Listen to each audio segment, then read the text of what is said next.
You will raise your hand, right, and ask the questions. Otherwise, whatever the errors are that you are facing, we will discuss maybe after completing this.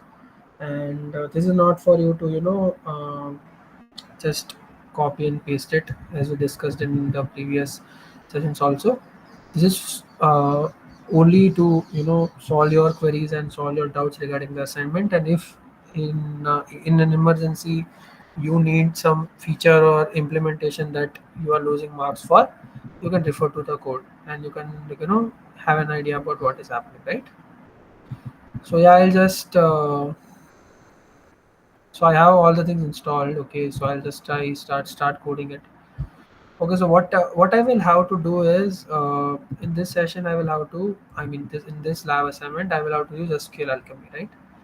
So I expect you have seen the previous session, and if you have not seen the previous session, then it's just that I gave an overview about lab assignment. And the main thing about the last session is that I gave the steps, and I explained the pathway of maybe you can how you can do that and why we are doing this, right?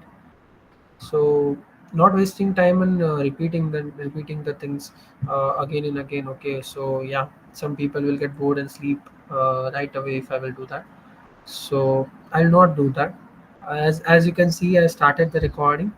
So if you face any unfamiliarity or something from the session, please refer to the previous session. Okay, you can watch it in 1.5 also. I was also just mentioning the things in a way that it's clear. Okay, so if you are feeling like unfamiliar and all the things, then you can refer to the session. I'll try as much as possible to recall all the things properly, but yeah, it will be like that. Okay, yeah. So with this, I'll just start it. Okay, so what I was doing in the last project is I had one data.csv, and now I will have database, right? So database, and to talk to the database,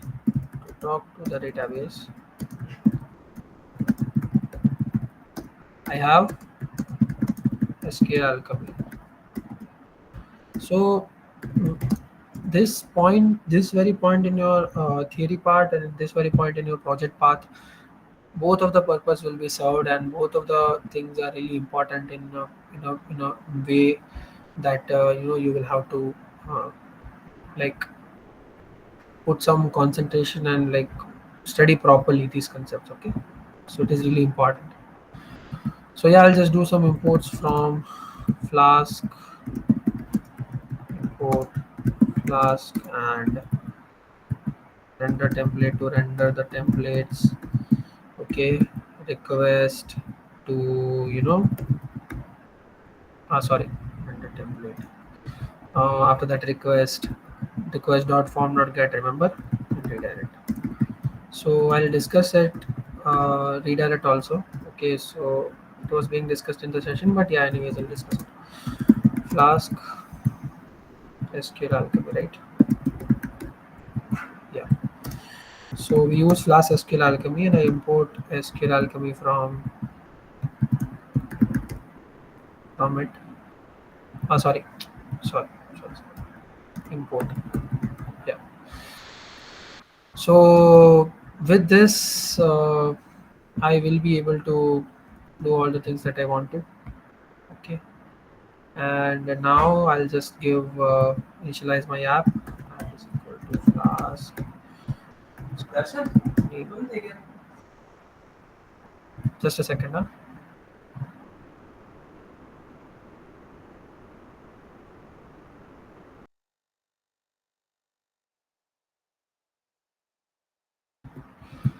Okay.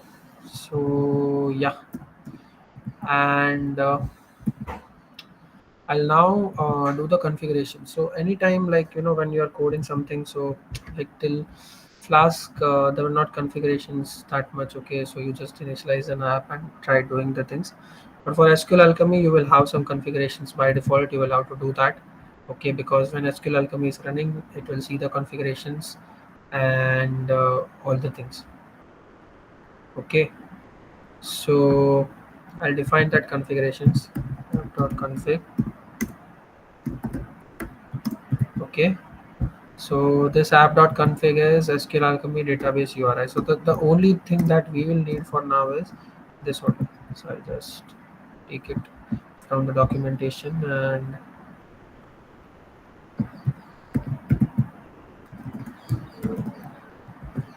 yeah. So this will refer to the database URI. Okay, so URI means uniform unique resource identifier, right? So this thing will be there, okay, and as an identifier, and it will be named as whatever I want to, uh, whatever the name I want for my database would be. So SQLite. So this is SQLite that we are using, and now I will mention my database name. So this will be my database name, right? So whatever the name that I want my database to have, I'll mention this here. Okay, and now I will initialize just how like we discussed this, that exactly how we do this Flask initialization. Okay, so I will pass this my Flask app into this DB, and I will initialize this DB instance that I will use. So this is the DB instance, and I'm passing my app Flask app inside this. This means that now that I can talk to my database like using this routes. Okay, and this basically connects it to, like, app to my database. It's like an important thing to have. So you will have to pass your application Flask application inside this. Okay, so that I can now use this DB as my querying object and all the things. Okay, so yeah, moving forward, okay, so I'll use this app.app context push. So this is to push all the context there in the application, and after that you can, after this pushing, if you want to create the application database, if you want to create the database, you may give this command db.create all, right? So I like to give it after giving the classes. Okay, so I can do this thing later also. So just a second, just define the classes first. Okay, so I'll first define the classes. So we discussed this thing, right? Classes are the exact thing that we want to have in my database, representation of my database. So like I will just be a little, classes are the representation of my database. Okay, and second thing to revise is all the records are uh, objects of my class, right? So that is also there, my class table. Okay, so each table in my database will refer to the classes here, right? Now let me define it. Okay, so class, there is a document mentioned that in my database what properties will my database have, right? What properties will my database have? So there is one student table, and you have given the URI also. Okay, so URI is there, you'll have to just copy paste the URI. And one more thing to mention is db.create all you will not use, because they will use their own database there. Okay, so I'll explain that thing. Okay, so all the properties are being given, we just have to convert that.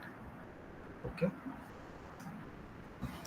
access files in the calendar. Abhishek, access is not given. You sure access is not given? But anyways, last session. Oh, so sorry. I'll just tell you know instructor to do that. Okay. So yeah, where was I? I was telling that we have given the properties and we'll have to just define the properties in Pythonic way. Okay, Pythonic way means that in this language, I'll just try to convert that table into uh, the language that computer understands, right? So the table name is student. Okay, so I'll just create one student table, and that is student here, and I'll just pass that. So every time you are creating that, by writing this db.model inside, you are telling that yeah, it is a part of my model. Okay, so you'll have to pass this thing inside this. Okay, so dbi initialized as an sql instance. So I'll just do this db.model. Okay, so I did db.model. Now what I will have to do is I will have to do all the properties. Okay, so all the properties of the things that I have been given.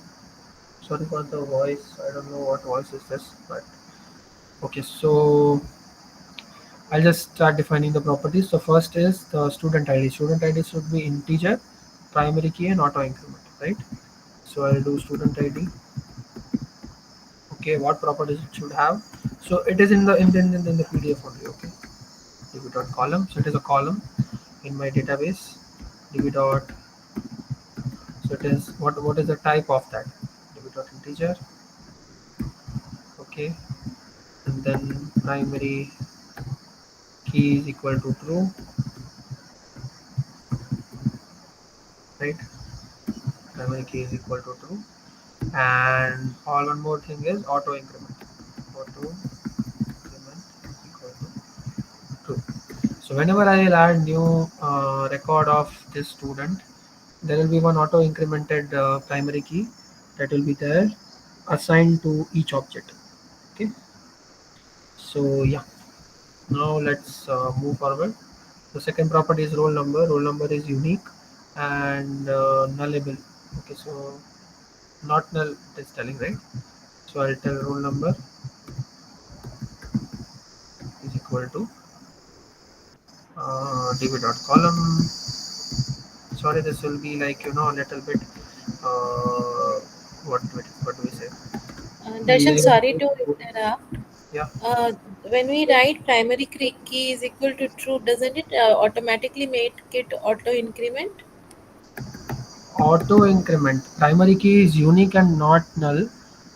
Okay, so yeah, it is Yes, by making. default it is auto increment, sir. Yeah, so auto increment it is, but if I mention it also, there is no problem in that. But yeah, I can remove it also and I can keep it also. Yeah. So by default, primary key is auto increment because yeah, you will not assign it, so it will auto increment it. And the second thing is yeah, it should not be null or something.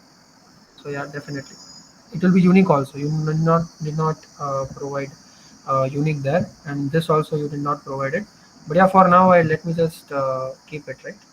So because it's like in the table it is given, so you can just refer to the things. Yeah, no problem. Unique is equal to true, and nullable. So not null means nullable is equal to false. Okay. So nullable is the keyword that we use for not null and null, right? So it's like if nullable is equal to true, then yeah, it's obviously as it is self-explanatory word. So nullable, it is not nullable if I will keep it false. So yeah, if I will pass the null values, or if I will not give the values, scalculate will throw an error. Okay. Now first name db.column. So I'll just keep it a little fast. What are the properties? Not null. First name should not be null, and dot string and comma. It will be nullable is equal to false.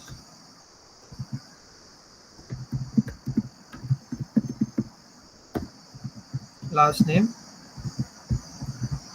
Last name is there. Yeah, last name is there. So last name is equal to db dot column, and it will be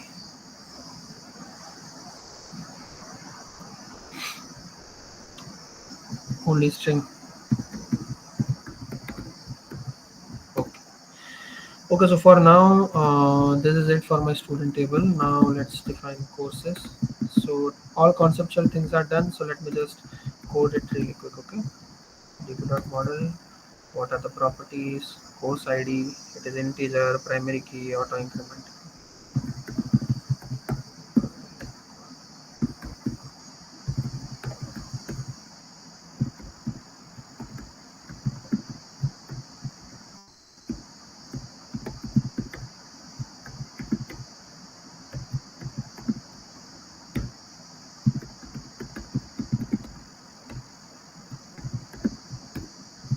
Okay. Course code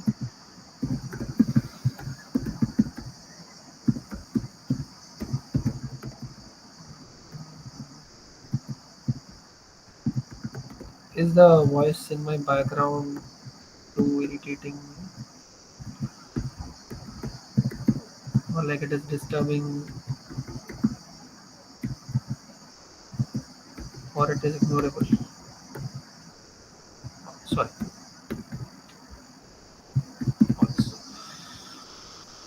Okay. Now course name, right? Dot column, and it is string, comma,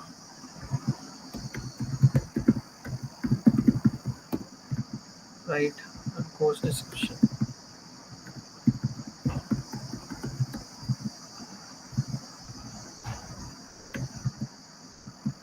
Dot column, dot string. Okay, so now that we have our both important tables here, there will be one enrollment thing. Okay, so enrollment table will be there. Okay, so it's kind of, you can say, a relationship table between students and courses. So there is a thing called enrollments in our lab assignment that I will have to do that. You know what student is enrolling in what course, right? So if you will see the first page has the students list, right? And whenever I'm adding a student, I'm selecting the subjects that the student is being enrolled in, right? So that for that, I will have to maintain a record for my student, that which student has taken which courses. Okay, so let me do this, right? So this is class enrollments, right? And I'll do this db dot model here also, and I'll mention that every table should have its own primary key. Okay, so because it is uh, as you have studied in dbms, querying is really easy. So id is equal to db dot column, right? And db dot integer, this is primary key,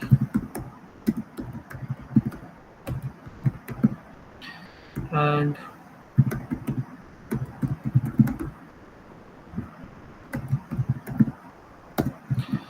there will be some references. So it's like enrollments will have only two entries. Okay, like, student and courses are there, and I will do what, I will just access this table every time I want, and I'll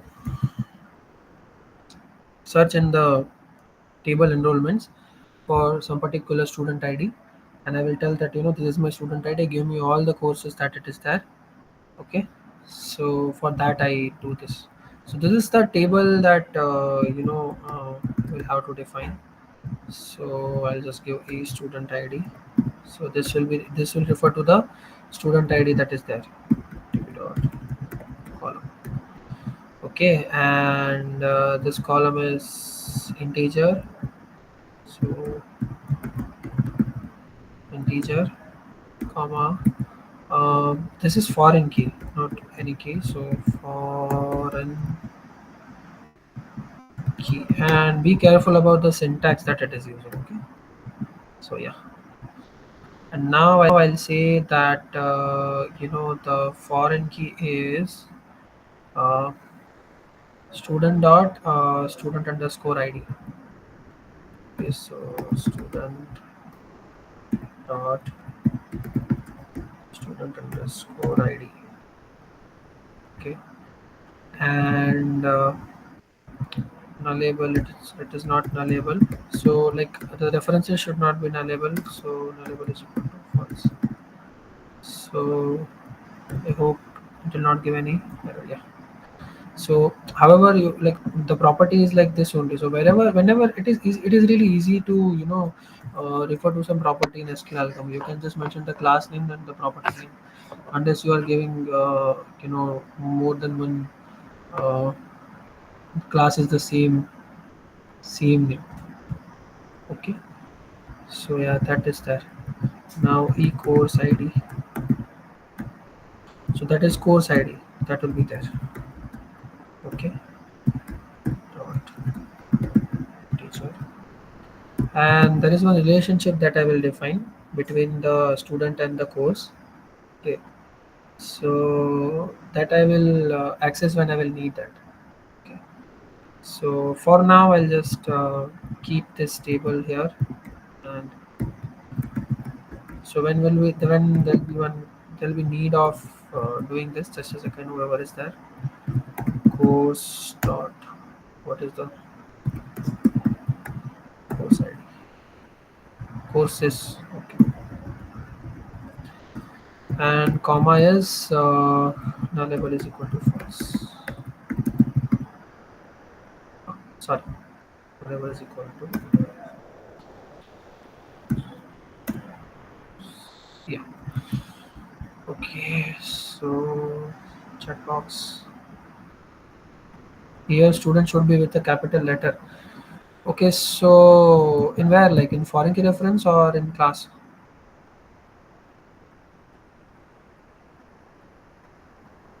In this models I have defined the in the class name you are saying, or when I'm defining the foreign key references in that you are saying? I'm sorry, I didn't understand. Here, when we write foreign key, so we have Uh, written student with the dot student ID with student being with the capital. So we're referring to the class, not the table, right? yeah, exactly. This class, this yeah. So because exactly I will have to when I'm seeking the properties, If we I will, write with a small s, then it will be wrong. it will not identify as. So I will have to let you do like this only, like Okay, so this. it But can be written also that way. yeah, but it's a good practice. Maybe not practice, I'll say, but it's like it's for me, and it is convenient for me to use this class's name as the references because I've been Okay. doing that from a long time, and it's But really easy on my. even that would work if we put in Yeah, we can quotes. try doing that. Okay, so it should work, right? But yeah, this is for me and my practice. So I'll definitely try to, you know, implement that also. So let's see. Okay. So let me just check that if I have that. Just a second. Just a second. Just a second. Just a second.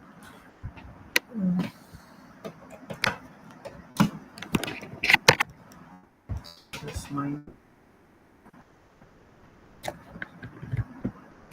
Yeah. Yeah. SQLite viewer. It should be. Yeah. Okay. So for now, for my convenience, I'm using this. You can use DB browser if you want. So let me just first come to this, and I'm doing this context pushing air app And what I'm doing is I'm doing db dot create all. So it will create one database for me. Okay, and with this, okay, but in lab assignment, why they have not done that? It's only because they are using their own database. Okay, so we should not interfere in that, and we should not create our own database in our lab assignment, right? So yeah, that is there, and this is the thing. So we I, should not put the db dot create all. yeah, you should not put this create all. Okay, in lab assignment also, point number whatever. What was the point And number? if we want to try and see if it's running You properly, then we can, have to. for now, yeah, for now you can do that because you don't have the database that they are putting, right? So definitely you will Yes. have to use this your own database.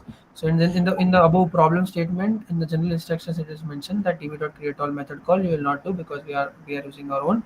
You need not create any Is other. Okay. is it possible that even we use this db dot create all in the command prompt, the terminal? Yeah, that is also possible. Okay, so Okay. I don't use command prompt that much. So for now I'm mentioning this here only. Okay. Okay, so you can manipulate the from the command prompt also. You've seen in the session, I guess, sessions, I guess Yes. that Yes. Sir has done that. So we can do that also. But for me, it's like I don't manipulate the terminal much. So it's for me, it is really convenient for me to just do this here. So now, as you can see, I can see my database being created, right? So I can tap on this, and as you can see here, there is a foreign key mentioned. Foreign key, sorry, enrollment, sorry. This is primary key, and this sign is for the foreign key, as you can see, and this sign is also for the foreign key. And now, as you said, it is for me. It is also an trial and error. Okay, so let's do this trial and error here, right?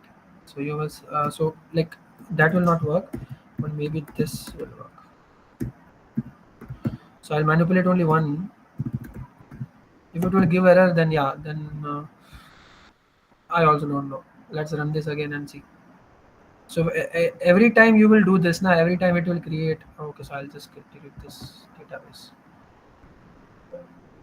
Yeah. So delete. Okay, just a second. Yeah. I know error is coming because it is open. Just a second. Control C. शांत हो जा भाई. I'll just delete now. Okay, it has been deleted. Now I'll just run this app again, and it is being created again. And in enrollment table, yeah, as you can see, primary key is there still. Okay, so like on that also it was working properly, but it's like for me it is really convenient to use this because I am referring to the class because I remember the names of my class, right? So I'll just refer to that without being whatever. Okay, so student ID. Okay, so yeah, just do trial and error. It's like every time it's like it's the point of doing trials and errors, nothing else. So like you will have to delete it, otherwise it will not overlap. So it is create all. It's like it will create the database. Okay, so yeah, so now that I have my database, okay, entries I will put from the DB browser, but for not for now, I'll just code it first. I'll code the first route, and then I will be moving forward for the database entries, right? So I will have to have some database entries, right? And I'll not use SQL editor because I don't like that. Okay. So you have your preference. You can just use this SQLite viewer for this, and you can use the SQLite editor.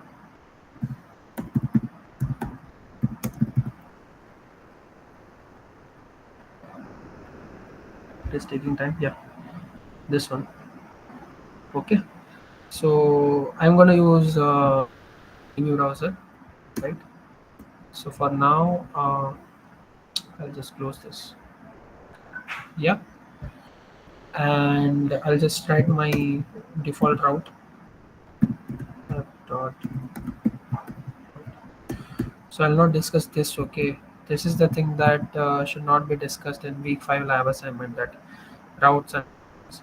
So expect that you know that much, right? And in the by default route, only I want to do one thing. Okay, so whenever I'm doing this thing of going to the, like, by default page, by default page should show me the students list. HTML is being given, but it should show me the students list. Okay, so if you want me to create the HTML table one more, like, first, then yeah, I'll create that first. So let's create templates folder, right? And I'll just add one more file here saying what should be the name. Name is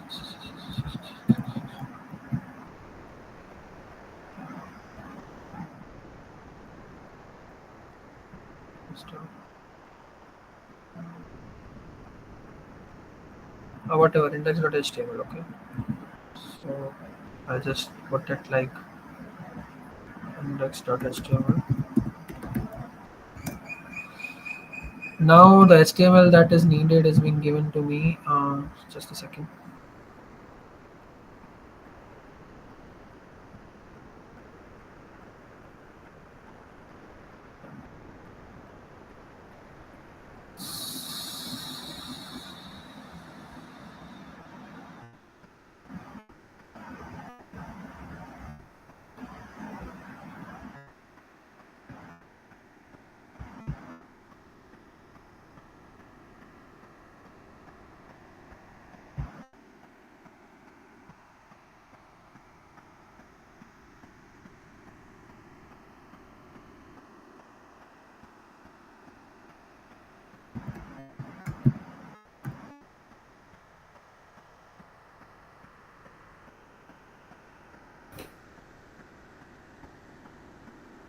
Yeah, index.html, and I'll just open it and copy paste the code here. Right. So this is my code. Okay. So now I have this index.html. Okay. So for that, it is like, uh, you know I have some things prepared already. So just a second. Yeah. So I have this students list. Okay, and I'm passing that students list inside. And what is the name of my students list is, if all STD, right? So my students list is all STD. That's what I want right now. And so they've given some basic uh, HTML without the for loops and if loops. So I'll just explain that line by line. Okay, don't worry about it. I just came prepared because it will take time to code this HTML also if I will copy paste and do some modifications one by one. And as you guys know Jinja, so I'll do it a bit, quickly, so we can focus on the queries. So what I will have to do is I will have to show all the students list. So what I will do is I'll just query in my students table, right? Student. So sorry, first I will have to assign a variable. No, first I will have to write a function. Okay. So index, I'll just name it for now. Okay, and I'll give indentation, and I'll say that all std is equal to student dot query in the student table, right? And like, all the references that you give should refer to this classes. Okay, so these are your tables now. And you will have the conversation using this SQL alchemy, object relational mapping. Using this, you can just directly, you know uh, query it by naming all the things. Yeah, Ravi? Do you need to give an indentation for the def after the root? It's not necessary, no? Yeah, sorry, I was missing that. Yeah, Yeah, yeah. so student, by mistake I gave it, I guess. Yeah, no problem. Thank you. Yeah, so student dot, I'll just query inside query. So whatever the queries you will do, so this is the basic, the most basic, and the from the zero it is. And you will just need three keywords. Okay, the class name dot query dot filter by or get whatever you want. Okay, so just a second. Now I'll just turn on the to see. For my convenience I did not, but yeah, query. And what I will query is filter by. I'll do, no, I'll not filter by, because I want all the details of the student table, right? So I'll do not all, right? So student dot query dot all. Okay, so what this line will give me is all the student table, all the records of the student table. Yeah, so I'll just mention it here. All the records for the student. Okay, now I will have to render my template, right? So I will have to show somewhere that I'm doing this, right? So render template, and I'll do index.html, index.html, right? And I'll mention my things that I want to pass in. So I want to give this a list all students, so that I can show all the students, right? So I'll use the same name for my convenience, and yeah, we are good to go. Okay, so now. Uh, so what is happening in this side? So I gave my all students list here. Okay, so this will give me a list of all the records for the table, and it will be in the format list of objects. So I'll not discuss it again and again. Okay, every time I'll tell that, when you will query, it will be a list of objects that you will be getting. Okay, so yeah, that is also there. So what in the HTML side I'm doing?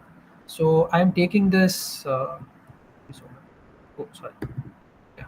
So what I'm doing is that this is the home. This is the students list. So only for this for loop, I'm doing two things. I'm doing this. I'm checking first. So I pass this all students list, right?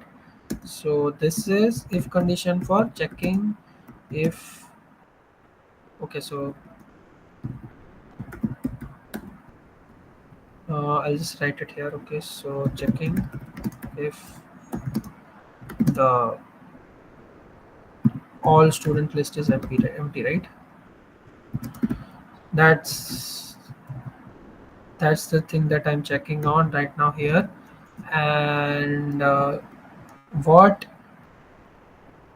I expect that, if it is not there, then it means that my database is empty, as you can see. Okay, so my database is empty right now.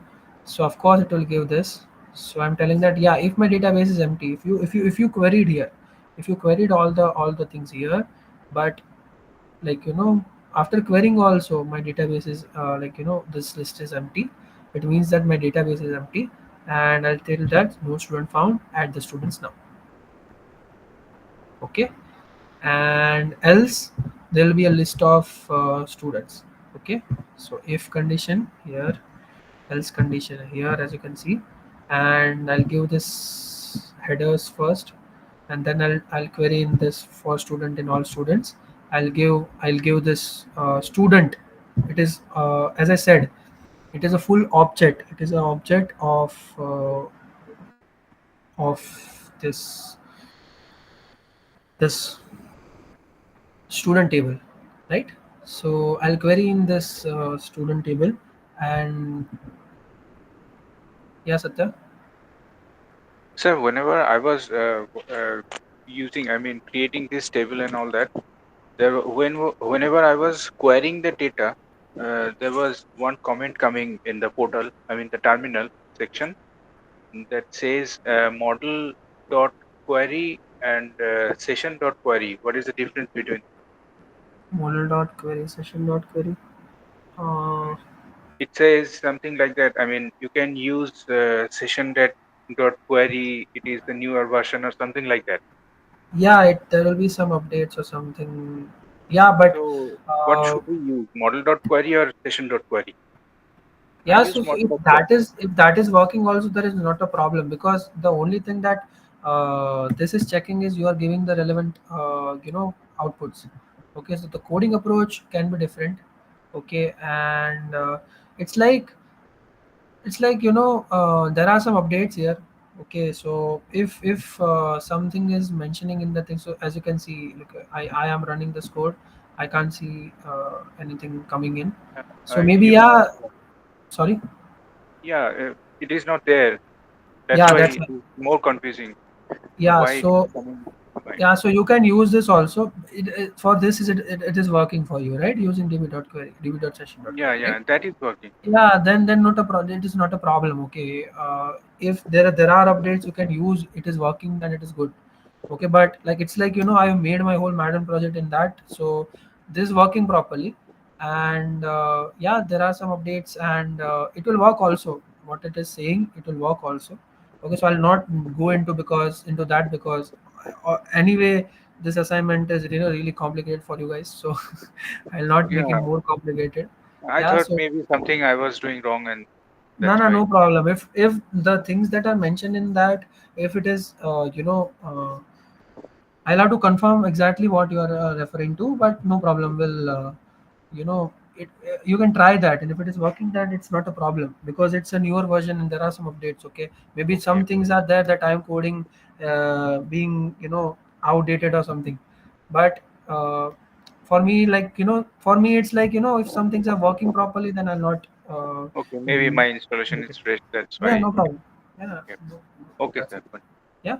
So, Yeah. and one more reason for using this is because in screencasts it is like that. Okay, so yeah, so like, yeah, whatever. So Okay, sir. let me just, yeah, where was I? Yeah, here. So I'll just query in my students table, and for each student object, so it is list of objects as you mentioned. So how it will look, I will tell you, but it is list of objects, and I'm mentioning this. So first, let me show you that how this is looking. Okay. So let's say, oh, sorry, here. Okay. So here I am telling that print all students. Now the students are not there, but yeah, maybe we'll have to add it. Okay, so it will be like this if you want me to. For now, okay, I'll show you how it looks. It will be like this. It will be like student class. This my drawing also was there. Primary key one comma, like this. So what are these angular brackets? Angular brackets are the objects. Okay, so angular brackets are the objects. Okay, and objects have all the properties, right? So as we know, we can access name, whatever is there, first name, last name, f name, l name, right? Whatever the things that are there in this record, I can access all the things, roll number, right? So each object has its own properties, and I can access it. So this shouldn't be a problem for you guys. And what I'm doing is I'm passing this kind of list here. I'm iterating in each of the list. Each list has its own property, and I'm just mentioning this property. Ignore this routes and all for now, but I'm mentioning this properties. Okay, so I'm iterating it, and it should show me a table. Okay, other things please ignore it. Just focus on this if condition here. Okay, I want to just focus on these things, and the objects that I'm accessing on. I'm telling that for student in all students. So as you can see that each object will look like this. Okay, and now what I want is that I will access its properties. I will access its student id, I will access its first name, I will access the last name, I will access this roll number, right? So I'll do that. So for now, ignore all the things other than this. Okay, so yeah, and now let me just open my db browser and show you the thing. Yeah, Ravi. Yeah, there is a specific sentence over here saying do not use create underscore all. Yeah, so that Is not. is Yeah, just give me a moment. You joined late or what? Yes, I did. Yeah, Join okay, late no actually. problem. No problem. Just a second. Instance, browse. If you scroll down somewhere, Yeah, yeah, I know that. I yeah, yeah, explained yeah. that like previously. So, Mhm. see, Okay. this create all Hmm. will create the database. Create the database, right? Right. And it will create the database like this empty database it will be. Okay, so if you can refer to the recording after I upload it. Okay, Okay. for now Okay. I'm just doing the overview. It will create the database like this, as you can see, empty database, right? And now they are using their own database, right? So if I Hmm. will use this, it will just create new database, and there will be a problem. So that's why they are telling that create all method you should not use, because we are using our own database. You should not create your own. Okay, right? Mm. So yeah. So, Now, do we need to do it, or no, no, no, because no. For now, I am doing it because I okay, don't have. because you want to check. Yeah, I want to Yeah. check Okay. that. Okay. Clear. Clear. Okay. Yeah. So let me just. It is not looking good now. A second. Yeah. So I just. Yeah. So as you can see, I'm accessing the properties now. Uh, Let me share my screen where I'm doing the DB browser.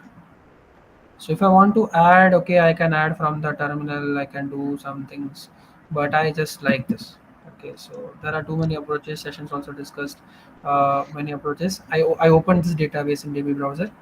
Now what I will do is I'll add one record here. Okay, course code will be, because there is some database data, right? Just a second. After creating the model, you have to populate the course table with the following entries. You can use the browser or terminal for doing this. Yeah, so we'll have to anyways enter the entries, right?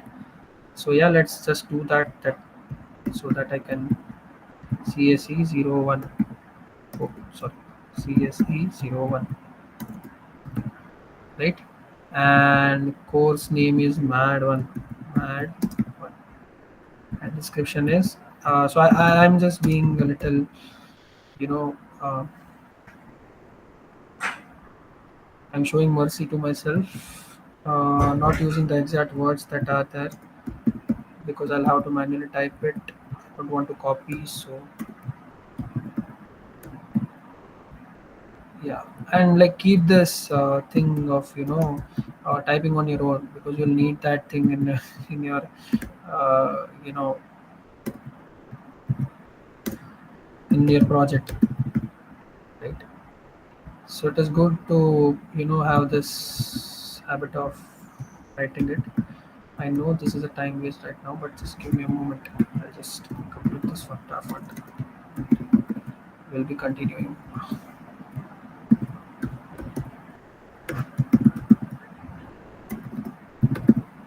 right? You will use the exact properties that is there. Okay, so in the table it is given PST 30, yeah, BDM business. And after writing this, I'll use write changes. The database has this. Maybe I should get, Sorry to interrupt, yeah. Darshan. How did we arrive at DB browser? Sorry. How did we get to the DB browser? Acha. Okay. So you will not be able to see my files. Okay, just a second. Okay, so whenever you are using DB browser, give me a minute. So yeah, whenever you are on the DB browser, you will install this, right? And you will be here by default. By default, you will be here. This type of interface will be there, and you will open the database. So in, yeah, Prashant. No, sir, I'll ask my doubt after you explain this. Yeah, okay.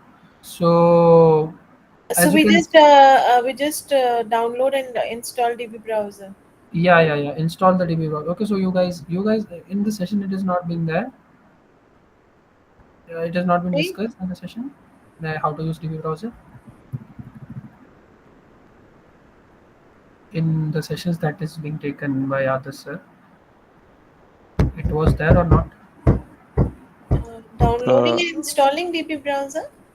No, not downloading. It's SQLite, use of the browser. that naturally forms, that's something which he has already shown. But Okay, no problem, no He problem. added I'll one. He forget it. other sir added one add-on, that extension of Yeah. SQLite so, editor he uses. No, yeah, no that problem, no problem. You can, yeah. I'll start from the basics. Okay, so see, UI is good here. Okay, so UI is good. That's why I'm using, because in this thing, I don't like to do this right now. But you can use SQLite editor as well. Okay, so I'll just show you the links and all the things. I'll show you just a second. SQLite editor. So this one, first one, this one. Okay, install this and you'll be able to do the things that I'm doing right now in your VS Code also. But I don't like it, so I will use this. You will install the DB browser from,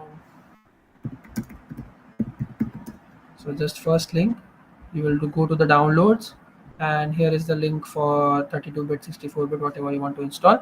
And after installing, the first page that you will see is this. Okay, right? And what you will have to do now is, whenever you are doing this, whenever you are doing this db.create all na, it will create one instance folder, and in that they will have a database. So you will have to open this folder. So suppose I'm using this ta week 5 folder, right? So it is on my desktop here in this location. Oh, sorry, not this.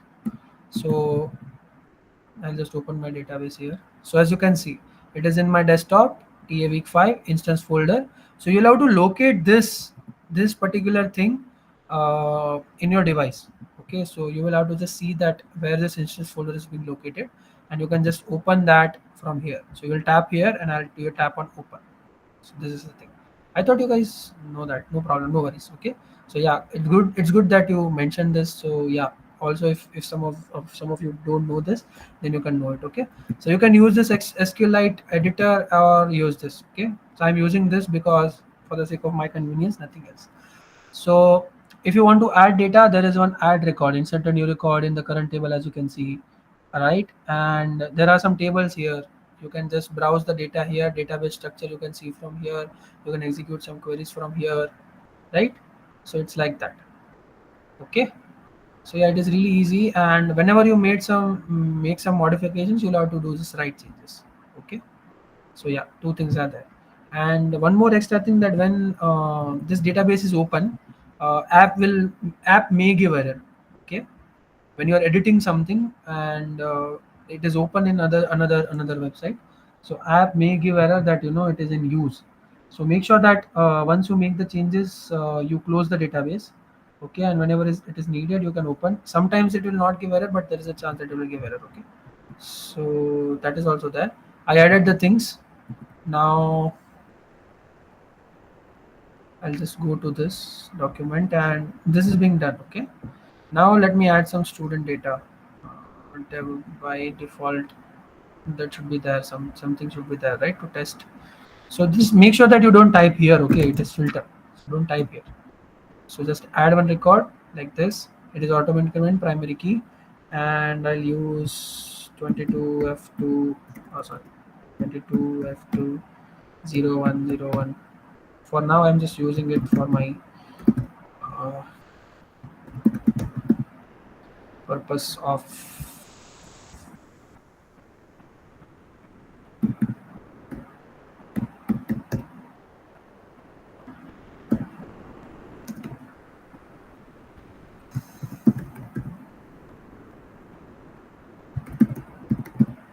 Okay, I'll do the right changes here, and now my database will have these two entries. I'll just go back. I'll just scroll down. I like to just turn off the terminal for now and turn on the terminal again. So let's see. Okay, so this is working, and I did this print statement here. So let me see what is happening. Yeah, I'll have to go on the default route, right? Obviously. So when I will visit this route, this will be executed. Okay. So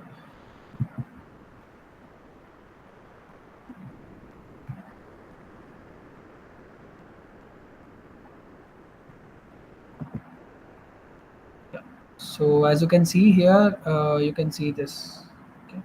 So ignore this thing. Okay. Let me just modify this. There's some Falcon coming in. Yeah. So as you can see here, I can see my students list here and this thing. Okay. Now you, if you want me to show you that how it is looking, so exactly as I written here, right? Same pinch. Okay. So what it is stating is that this is a student class and this is primary key one, right?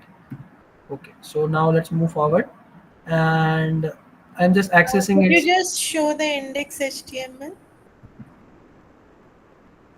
that HTML, this HTML code, or you want, or this will Yeah, the hard. code.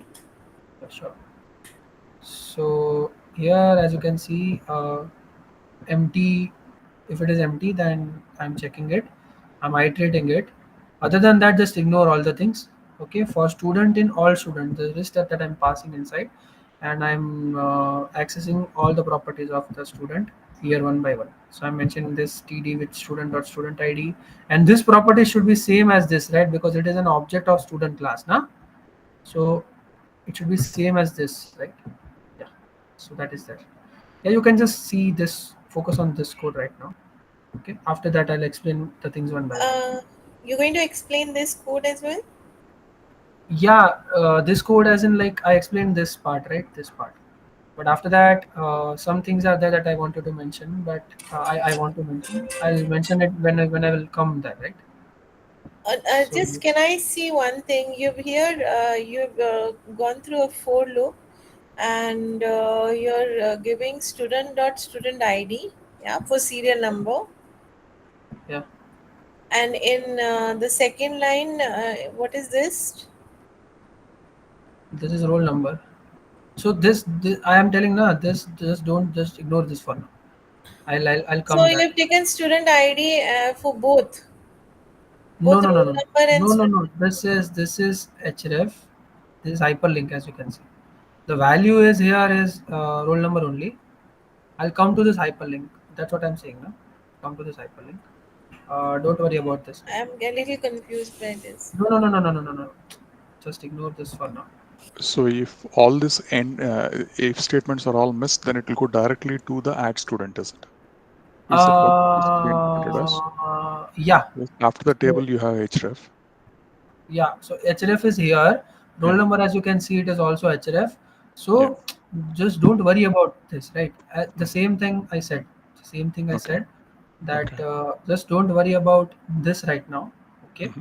Hmm. The hyperlinks. Just Hmm. focus that I am doing a for loop and I'm accessing the variables. How I am accessing the variables, like this. Right. Okay. I'll come to Right. things one by one. Okay. Yeah. Yeah. Yeah. Yeah. So for now, I'm ending the for loop and ending the if loop. Okay. Yeah. So Could you show me the student database that you created, please?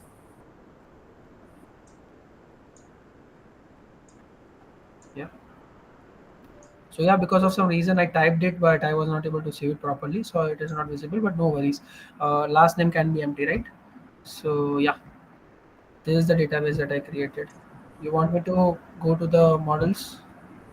Okay, so why do we? So here with the roll number, we're creating an anchor tag on the roll number, right? So that there's a hyperlink which will uh, take us Yeah, to some up, some page. Yeah, some page. yeah, Yeah, some page, right? And yeah. in this, we will be giving reference of the okay. It's the input would be Don't. the student ID, right? Yeah, don't worry about it. That's what I'm telling, right? Just don't worry about it. Okay. So I'll explain that. Okay? Just don't get confused. Right now, Okay, just just one more move. thing. Sorry again, yeah. When we are here giving serial number, you have given it to be student ID, right? Yeah. In the last session with Sir, we had got something about loop dot index, so that when we get the list, it would be in serial Yeah, number, yeah, yeah, serialized yeah. Yeah, instead you of can use that. student ID. Yeah, you can use that also. Okay, so loop dot index is also there. Okay, so the serial number, it will be like this, I guess. I don't exactly remember the syntax, but yeah, I'm using student ID right now.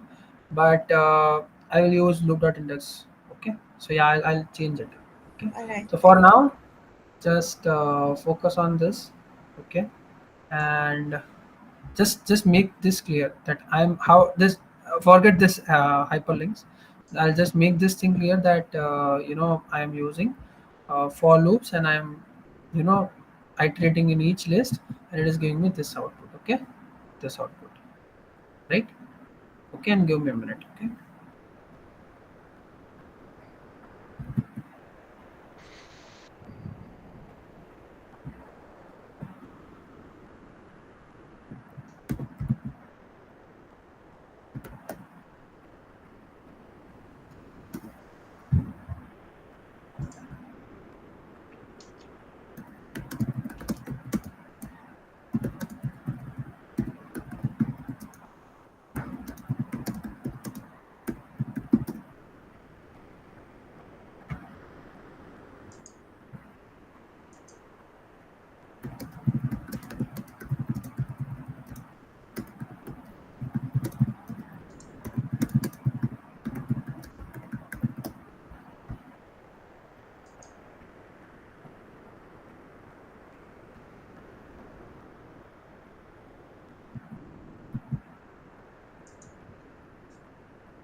Okay, so yeah, I'll share my screen again and we'll continue. Yeah. Okay, so where was I? Yeah, yeah. And I'll change this thing. Okay, so loop.index it is used to give this index number, auto incremented index number every time to each entry. Okay, so loop.index. Let it be loop.index right now. So it's like see if yeah, so you can mention this only. Yeah.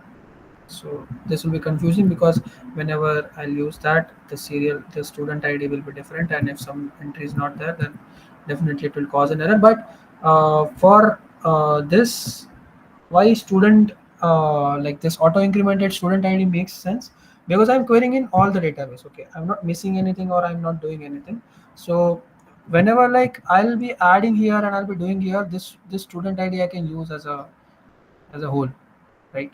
So loop.index you can use, but I'm querying in my database as a whole, so I can use student ID also because it is a primary key. And uh, but the problem will be like this. Okay, so problem can be one problem can be there that there's some xyz whatever, and there's some name whatever, there's some things whatever, and now I'll delete this row. So now it is a problem. So I'll just write this and I'll just refresh this. So yeah. So as you can see, it was loop.index, but if it were to be the student ID, then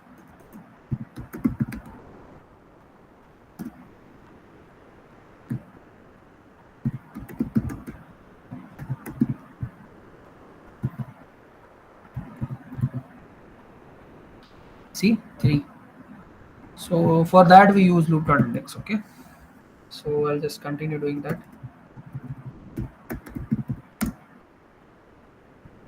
But I'm not deleting any entries, so it is safe for me to do this. But anyway, I will not do that. Okay. So I'll just select this. I'll remove this. For now, just let me keep this one only. Okay. And I'll just write the changes here and yeah. So now the next step. Again, Uh, just one small thing. Sorry. Yeah. yeah. Here, when you are serving your HTML file, you're rendering Yeah. it. Um, the add student is aligned to the left, right? And the lab assignments, figure that they're showing, it's as if add student is centered. Does it make a difference? And how do we do it? This one. Yes. You can. Okay, so there Do we is have to make it centered or something like this? Or it's no. okay There if is we not. even left No, align no, it? no, no. There is nothing compulsory about this. Position is not compulsory. Sorry? Okay. Position is not compulsorily Okay, should okay. be there. Yeah, fine, Don't worry fine. about it. All right. Yeah. And yeah, and it's you can do this while giving the CSS or something. Okay, so how to modify it visually? I would like you to try it on your own. Okay, so yeah, let me just continue this. Okay, now okay, I'm here, right? So I'm at the stage of this. So yeah. So if I'll remove this my thing, I'll just remove this, write the changes, and now I'll just refresh this page. So as you can see, this is my bracket. This is not necessary. No students found. Add students now, right? So now that I have reached this place, now I will add the student, right? So now what stage is this? I'll add the student and I'll submit it, and I'll create one route that will do this, and after that it should refresh and it should come like this. So I'll code this whole thing together and then I'll show you on the browser. Okay, yeah. So let me just share my screen again and let's continue code again, right? So now I'll just use this add student. So what is my add student code is doing? So my hyperlink in my HTML page, hyperlink is student/student/slash create, right? So what am I doing is I'm referring to some route. I'm referring to some route. So let me,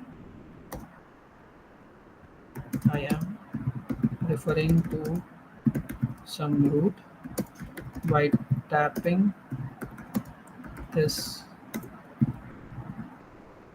link. Okay, and this will redirect me to some other route. Okay, and like it's not new to you guys. Okay, so I'll just create one route saying student/student/create, right? And I'll just create one here at the rate dot root, right? Slash student slash create, right? So now that I have this slash student slash create route, um, I'll mention some things here, right? The function name will be add student. I'll have to add the student, nothing else. So if it is a get request saying what do you mean by get request? So whenever I'm redirecting something here, right, as you can see, and whenever I'm opening the tab, so I have done that numerous of times, right? So whenever I'm opening the browser and going to some other tab, right? So it is, and I'm writing the link there. That is get request by default. Okay, unless you are posting some data and you are specifically mentioning that this is the post request that I'm doing, it is like that only. So now let me let me tell my route that if request dot method is equal to get. So I'll have to mention methods also, right? So methods are also necessary because I want to uh, specifically mention that, yeah, get and post both are allowed. Get, sorry. Now if it is get, then you can what you will have to do if it is get. So as mentioned in the document, you will have to give a add student form, right? So what I will do is I'll now render template, and what will be the name of that template? It will be add student.html, right? There is nothing I will pass in here, right? Now let me just uh, whatever I do is, yeah, create HTML template also. Okay, so I'll create one HTML template and you guys know that how to take the data from the form. The only point that you will need help is how to add it, right? So I'll do that. Okay, so I'll do that adding thing, right? So let me mention because of HTML page. Yeah. So, yeah. Okay. So as student, I'll open it and I'll just some things are being mentioned and some things are not. So just let's just go through it. Right. So what I will do is I will have to send a request on student slash create again. Okay, same method post, right? Sorry, Darshan, to take you back on the index file. Yeah. You did end if in the last. So in Jinja, we write percent if, and then there is also else. Yeah, if and else is there. Okay, so if you So don't use else it, will also be with the percent sign, right? yeah. All the things will be with the percent sign and single curly braces. All right. Thank you. Okay. Okay, so now yeah. So add student has this thing. Okay, roll number, form type. Okay, so I did not explain this, and I also discussed this because maybe I have not discussed this thing. So I'll discuss this checkbox, these checkboxes. Okay, but for now, this is my HTML page, right? Okay, and yeah, and I'll have to do this. Yeah. So let me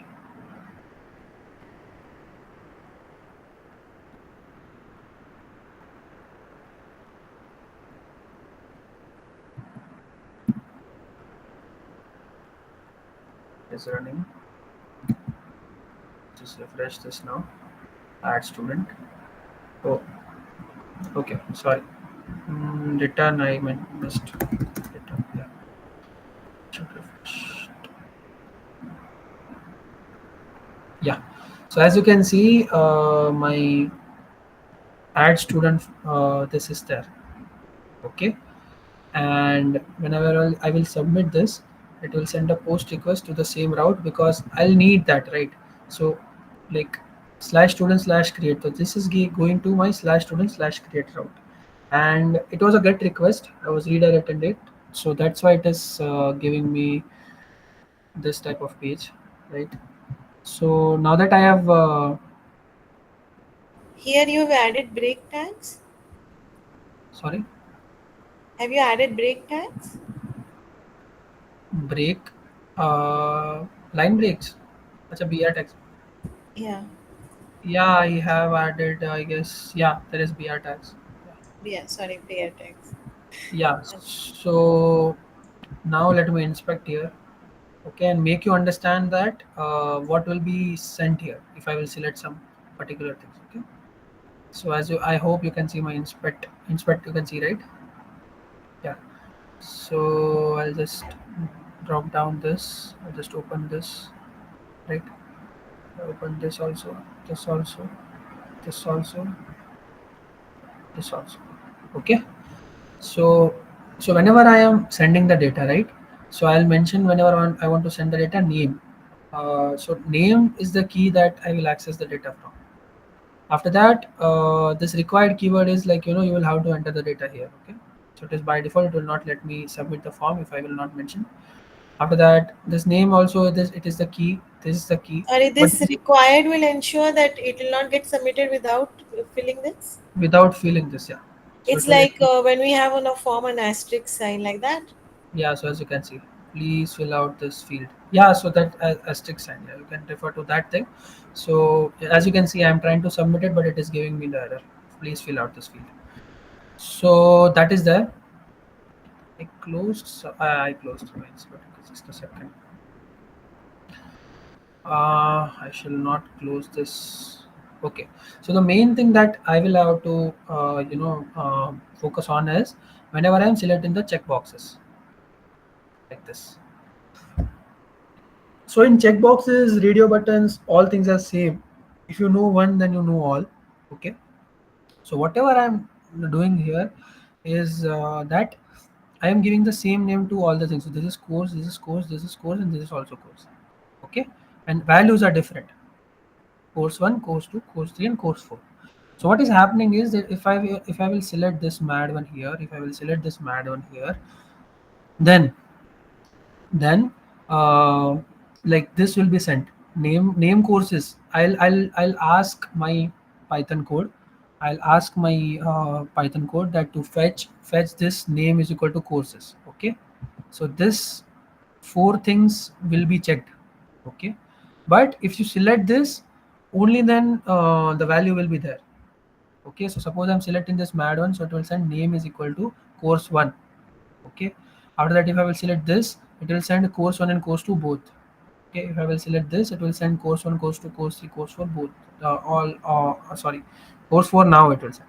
So if I will select all, so for the multiple select questions or radio buttons or options, all the time the name is same always, because the key that you are accessing this select tag from, right? Input, you're using input here, you can use select, you can use radio buttons, you can use drop downs, not in lab assignment obviously, but in the other way, like in the projects and other things, right? So this value will be sent. So I will suppose I'm selecting this and I'm submitting. So name equal to course one will be there. So I'm accessing all four courses, but the value will be given only when I will select this. So this is the value of that. If I will select this, value will be given, otherwise not, right? So I will access this name in my code. I will access this name in my code for the sake of doing the updation of the courses that the student is being enrolled in, right? So I will do this, but it's like like this. Okay, so it is really simple. You will access this name, all four things will be checked. If I will select this, value will be sent, and otherwise not. Okay, so yeah, so this was the back side of what is happening, and after that I'm submitting, and this form action will be, as you can see, student create and post method. Okay, so I'm sending the post request on the same route, right? So now that I'll just complete this, and when I will refresh this, it should show here like this. Okay, and after that, if it exists, so I'll make this also together. Okay, so I'll make this also together, that if student exists in the database, then what will happen. So we'll do the figure 4, and after that two things will be left with: delete, update, and this enrollments list. Okay, so yeah, there are a lot of things to discuss in this small short of time. So yeah, I'll just make it quick. Okay. Okay. So now that you know these things that you know how it works, then let me start coding. Okay. So I'm taking this form together. So if request dot method is equal to post, right? So what I will do is I will have to first check that if the username that I have, okay, it is already sorry, not username, if roll number that I have, okay, name can be same, but the roll number that I have, it is not there in the list, right? So I don't want duplicate roll numbers are unique for each student, right? So it should be unique anyways. Okay, so the entries in the table should be unique, because the, like, with the different name I can't assign the same roll number to the different names, right? So that is the point, that is the whole point. So let's discuss this now, right? Yeah, so the first thing that I'm fetching is that roll number, right? So I'm fetching the roll number. Roll is equal to request dot form dot get this, and I'm telling what is the name of the role, right? So as you can see here, name, with name I'll access all the things, right? So this has a name role here, role, right? So I'll access that property with this role. And now I will check that if now the important thing comes. if in the student database some entry exists in the database already with that roll number, then I'll give the warning and tell that bhai, go back. Okay, you can't use the same roll number. User already exists, and you have to go back. Right. So now what I will do is I'll just you know check that thing. So how do I check that? Okay, so it's not like a paragraph and I'll say paragraph, and it's not a list that I'll say that this roll number is in this database or not. Okay, so I will have to use now SQL Alchemy here. So now I will say I will query in the database, right? So what I will do is I will query in the database, okay, and I will check that with this username anyone exists or not. With this username anyone exists or not, which means that I'll filter by this roll number that I am given. I'll check if the roll number matches, okay, and if I have found this entry, that means user exists, okay. So yeah, let me move forward with this. So I'll do s is equal to student dot query dot filter by, right, and I'll filter by roll number. So this filter by, when you do, right, you are mentioning that roll number means this roll underscore number, okay. Check that this roll underscore number means, like, be careful with the properties, okay. So roll number is the property of the student table. Roll number should be equal to this roll number that I'm given, okay. So roll number is not defined, so the problem is,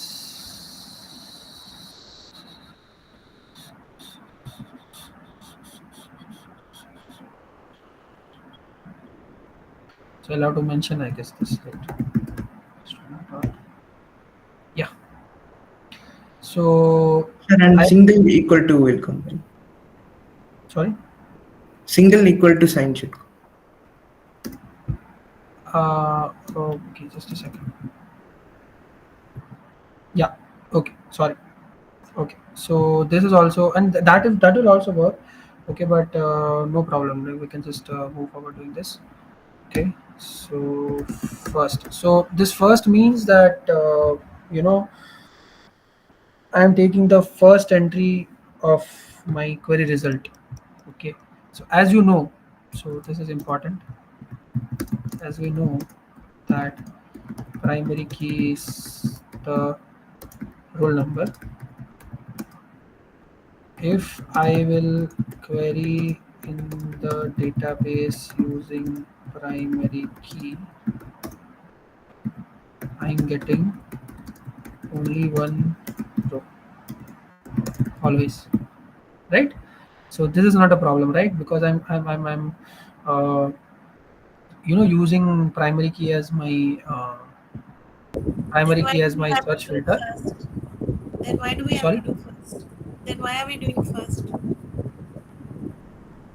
we dot are only first. going to get one object, why are we doing first? Not first. So you can do all also, okay. But first will give you object and all will give you list. So, like, if you do Okay. dot all now, so it will give you the Oh, list like this only. So you will have to do for I guess, for that. So that okay. is the problem. Okay. So first is, I know already that it is there, right? So why will I yeah, so this is that. Now I'll tell that if s exists, okay. So there is some entry in the database with this s. If s, then I'll tell my user that user already exists, and you can just go back and enter the new roll number. So like, I'll just return the template, render template, render template, and already HTML already dot, right. Okay, now that I have given that, and I'll move forward with creating the already.html part. So already.html, what it will do, it will have one hyperlink to go back to the form, and it will have some text saying that user already exists. So I just copy this from here, and I'll create one templates folder here. Already.html. So Okay, sorry, student what already does if exists. S mean? If S you're rendering a template. So Yeah. S is basically an object that you just said. Yeah, Can so I am telling that, yeah, I am telling that, if s means if s exists. So otherwise, if this okay. query returns nothing, this query returns null, that I'm not able to find anything, any of the things. Then if s is does s doesn't exist, right? So I'm telling that, if s If S exists, just means whether it exists or not. yeah, if it exists or not, right? So yeah, okay, so yeah, so if s exists, then already.html, and what I'm doing is I'm going back to the by default route here. As you can see, go home. There is go home hyperlink. It will send me back to home. Okay, so yeah. Okay, so right now I'm not at only like a half of the thing also. Yeah. So what I will do is now I'll add that. So if it doesn't exist, then I'll fetch the details. Fetch the details request.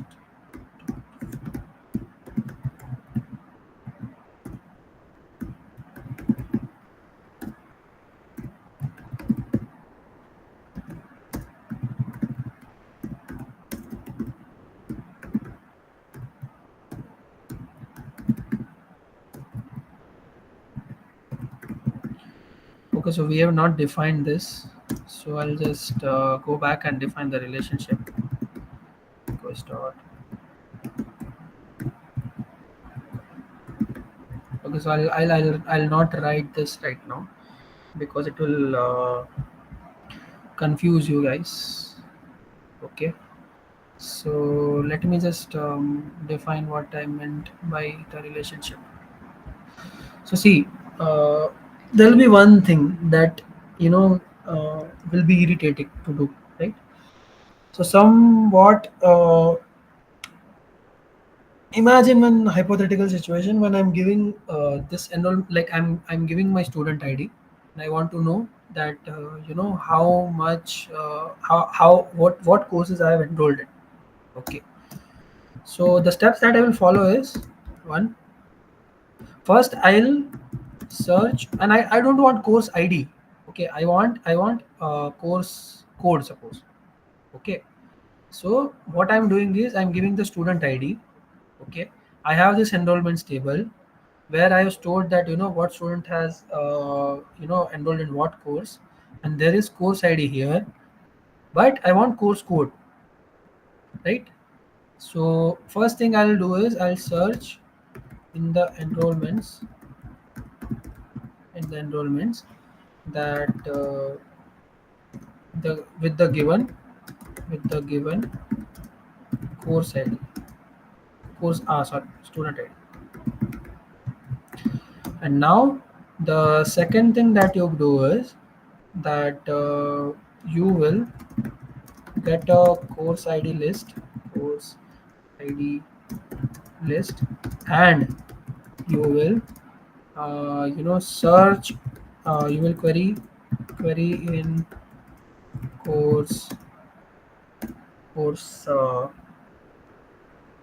course table,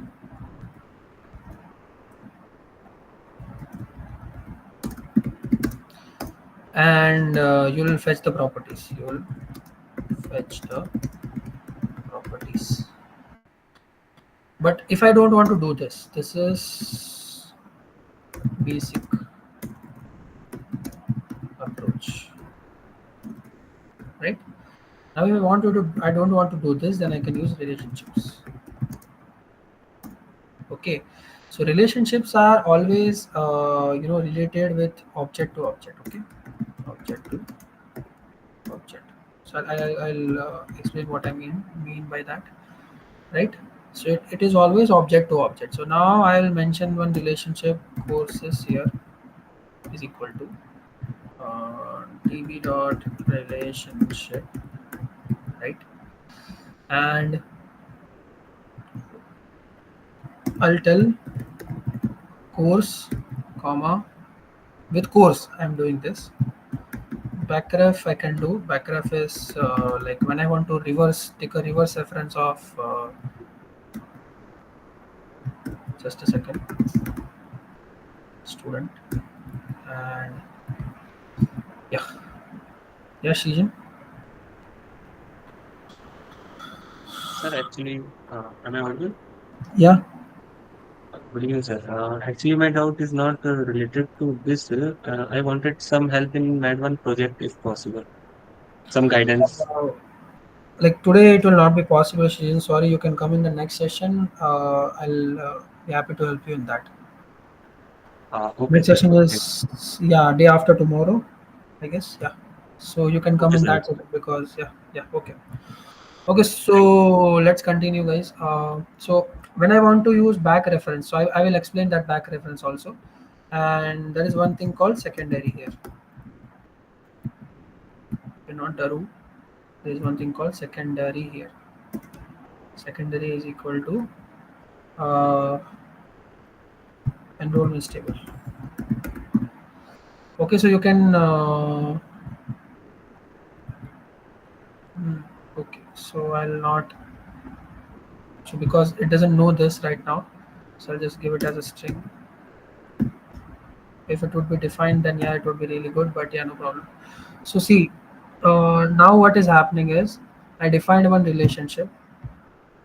Okay, and whenever I'm using relationships now, foreign keys should be there in each table. So suppose I'm using this student student ID, and I'm using courses as a relationship, right? So if I'm using the courses as a relationship, this should have the student should have a foreign key of course ID in that. Okay, so it should be like this. I'll not use this, but yeah, just to give a reference, course ID is foreign key and I'll mention that. But I'll not do that because I have a separate. Yeah, Ravi. Yeah, you're defining courses in student class. Is that the way it's supposed to be, or should it be in courses? What? The one that you're defining is in student class. Should it be in courses class or should it be in No, student no, no. class? It should be in students class. So I want that.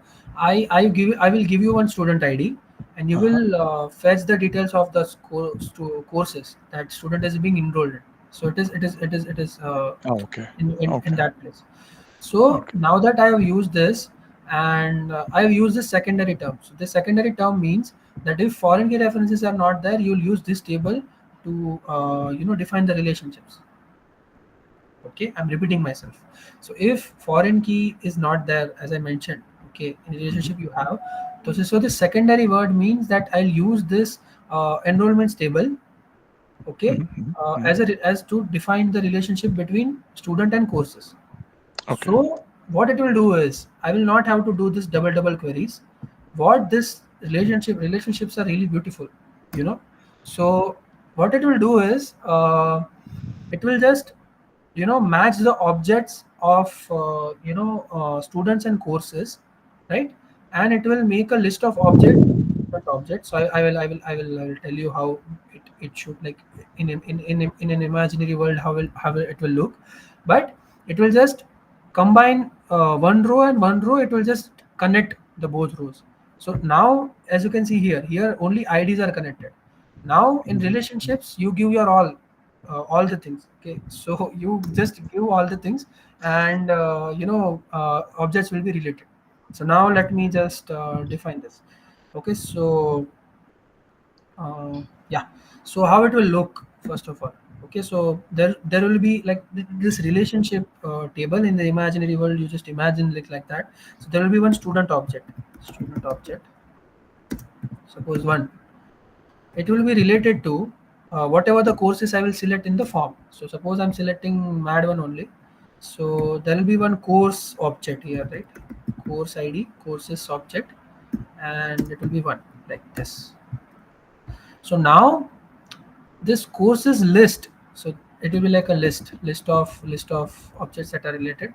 So this will be a list of courses that student is being enrolled in. So suppose I'll do this too, like this. So what is happening right now is that I don't have now I'll not need ID. I'll just query in ID and I'll just do the double queries, right? You can do the double queries, I don't mind. Okay, you can do the double queries, but uh, it is really convenient to have this objects as related as like this. Now what will happen is this courses, this object will have this courses list, courses, this object, I'll access this property, right? You know guys, you know this is object, right? I'll access this property student dot courses. So this will have the list of courses objects that are related to it. Isn't it amazing that it is referring to this enrollments table, and it is making this objects connected, so that I do not have to do this double queries as I mentioned here. So whenever I want the objects that are related, I'll just do this, not do this. I hope I'm clear. Okay, I hope I'm clear and you are able to understand all the things, right? So now objects are related. I know. I'm using some bhari terms. I'm trying to make it as basic as possible. But yeah, at a level you can't help with using the like really complicated terms. Okay, so like I gave you an example, right? So basic approach is this: either you do this, either you go into relationship. Relationships are easy, complicated but easy. Okay, so you can just do this. Now this object will have this property of courses, and it will be a list of courses that is there, and it will how it will make this, combination and permutation combination using this enrollments table. Because I mentioned that you will refer to this table if foreign key references are not there. Okay, yeah. So finally you can go here, and I can access this courses here. Okay, so courses is that the thing that I am doing right now. So right now I'm not doing that, but yeah, I thought that it would be a good point to explain this thing. Okay, because after it you guys just run away. Okay, you guys are scared of me, right? So I'll just make the things clear before it. Yeah, so this is the relationship that I wanted to define. So now my database is complete. Okay, now I'll come back here, and I want the values. Now I want the values, right? So I want this courses that I selected. So this will be a list. Okay, so get list function gives me the list. Okay, and why list? So as I mentioned here, right? As I mentioned here, I did not mention here. So if I will select more than one, it will be a list of values with the same name. It will see this and make a list. If I have more than one values, it will make a list and it will give me the thing, right? So key is courses. Key is courses. So let me. Okay. Now I have this. Okay, so now I will just add this to the database. So how to add this to the database? We discussed this already. We will make a new object. You can't add anything manually. We will have to make an object. Okay, so like it is easy for me to just tell that, because I expect that at least you have seen my session, or at least you have seen other session, so you know the basic things. Right? You know more than basic. Yeah? Like sessions were that good. So not my sessions. My sessions are not good. Okay. So so what I did is I made a student object, right? And I'll add this to the database now. Okay. So db dot session dot db dot session dot. Okay. And after adding, I'll redirect it to done.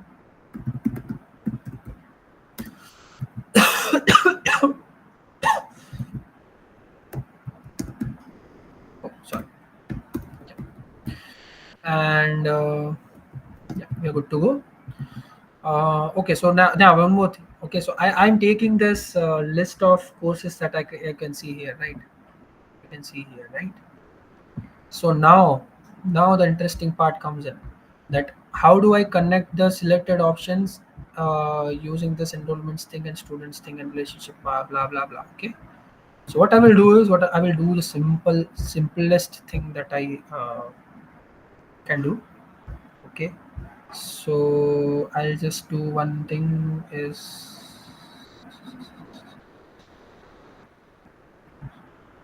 just a second.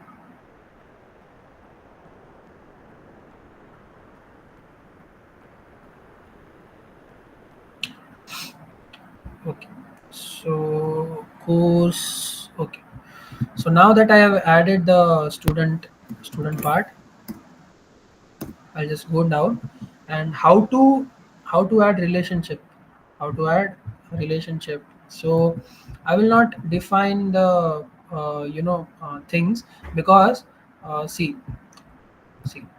so as you can see, I told my relationship table to this thing to refer to this, right? So if I will make entry in this part, if I will make entry in this part, it will be easy for me to access the things, right? So while this relationship is monitoring this enrollments table, I'll have to make entry in enrollments table and I'll be good to go. Okay. So what I will do is that let me okay. So this will be a list, right? As you can see, I mentioned that it is a get list. So for C and so for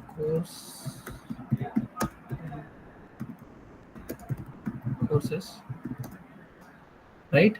For course and courses, what I will do is I'll make I'll add one object each into the enrollments table. Okay, so where was I? Yeah, so one object it into the enrollments table. So I have this student ID. I will need. Okay, so just a second. Yeah, so I need the student ID that I created, right? To define a relationship, relationship has three tables now, three properties, and because of from this property is not necessary to enter on. These two properties will have to focus on. Okay, so now for course and courses, uh, I'll mention this s underscore id is equal to new underscore s dot student id.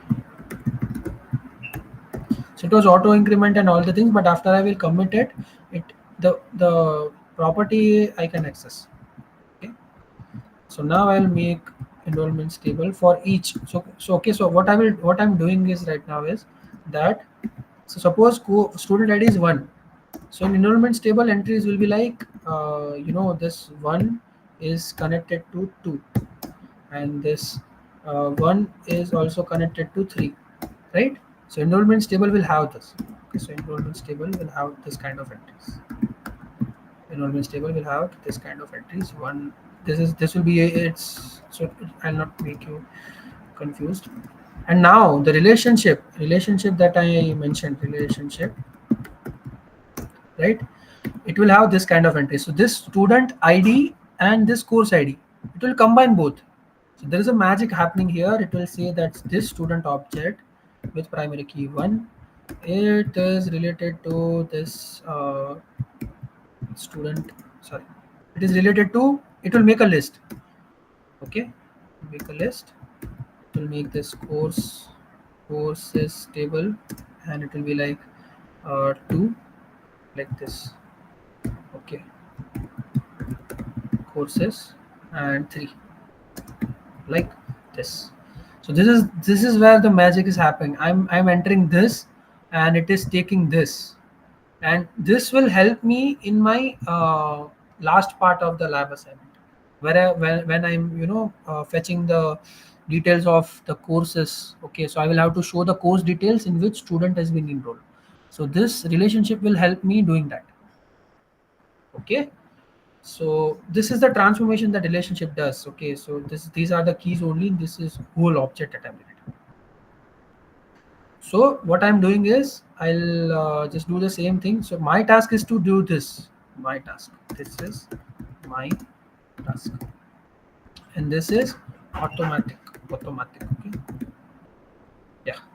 So because it is monitoring as I mentioned in the secondary table here. Okay. Yeah. So new E is equal to enrollments.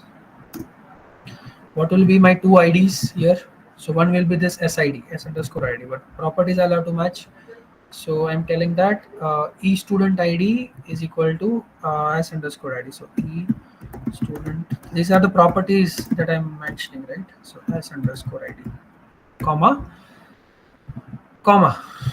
So E course underscore ID is equal to course dot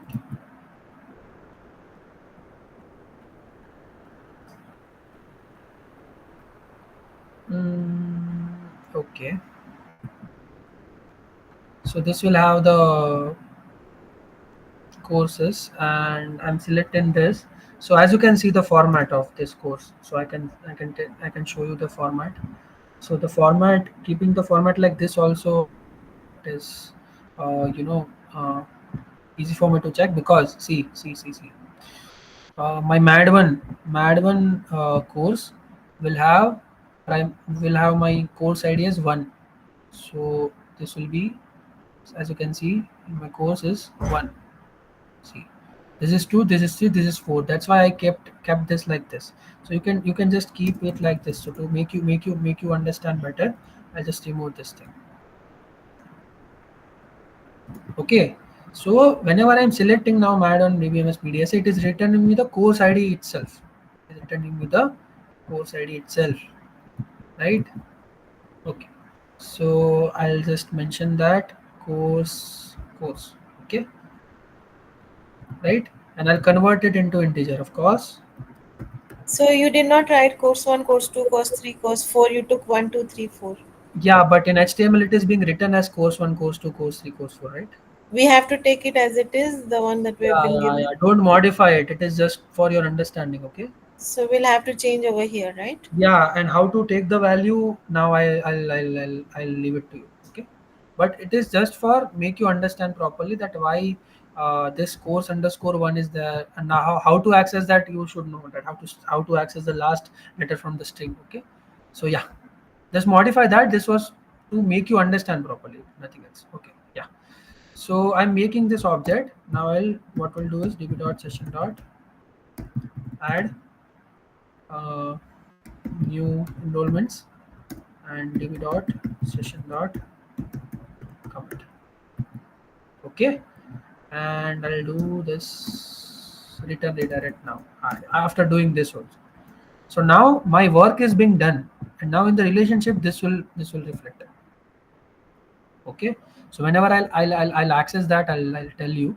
Okay, so whenever I'll access that relationship, I'll tell you definitely. Okay, so now that we are done with the first route, we can move ahead. Sir, we can also use list append, right? Like student dot courses dot append, Where like where you are creating enrollments. Like instead of this for course and courses, right? You used a for loop, sir. okay, huh? So we can So use like student dot courses dot append. student dot courses dot append, yeah, but it's like we can use that also, and we can use this also. But it's like the way that I explained these things, it was better for me to keep the things like this only. That's why.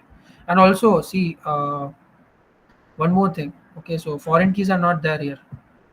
Okay, so it is using the secondary table enrollments already. So the way I explained that, it was like this. Okay, there are too many approaches to do that. So yeah, I'll mention it as Prashant said. So I can do one thing also. But yeah, so you can do. Oh, you can do this, Prashant. You can just mention this course directly. You can't append this course directly. You will have to make one course object and append it. Prashant. Yes, sir. Yeah, yeah. I Yeah. made a course So object and yeah. So see, guys, what he is exactly mentioning is, let's not do this. Let's just go into relationship directly. So how to do that? It is like student has this you know mm, thing of thing of property called courses, right? So it has a list. So what I will do is I will directly make one course object, okay, and I'll append in the list directly. But for now, let's just keep it simple. You can just code it after deadline. Try experimenting, okay. So in that, and also you know that how to append in the relationships. Maybe it has been discussed in the session also on that. Yeah, but you can't like append this directly. And for that, Prashant, you will have to make this student object also again. So two objects you will have to make separately, and after that you will have to add in the list, right? So that is also you can do. It was in the session, I guess. Yeah. So I'll make it simple. I'll just add it in the enrollments table, and it will do that. Okay. So yeah, okay, sir. I just yeah, yeah, confirmed. yeah. That you can do. Enroll like relationships you can use many ways. But yeah, for now let's just focus on this because I don't want you guys to get confused more. Okay, so now that my first two route is there, I hope you guys don't have any doubt. Yeah, this was some heavyweight thing, but yeah, I hope this was clear. Okay, so this relationships, how it will look, and blah blah blah. How do you access it? Okay, so now what will happen is all the things will be saved. All the things will be saved in my uh, tables. All the things will be saved in my tables. Okay, so my database will be updated after I add it, and I'll redirect it to the main thing. And I'll just quickly try to complete the things. I'll just quickly try to complete the things and uh, you know end the session. But yeah, no problem. I'll just run the app. I'll show you the browser.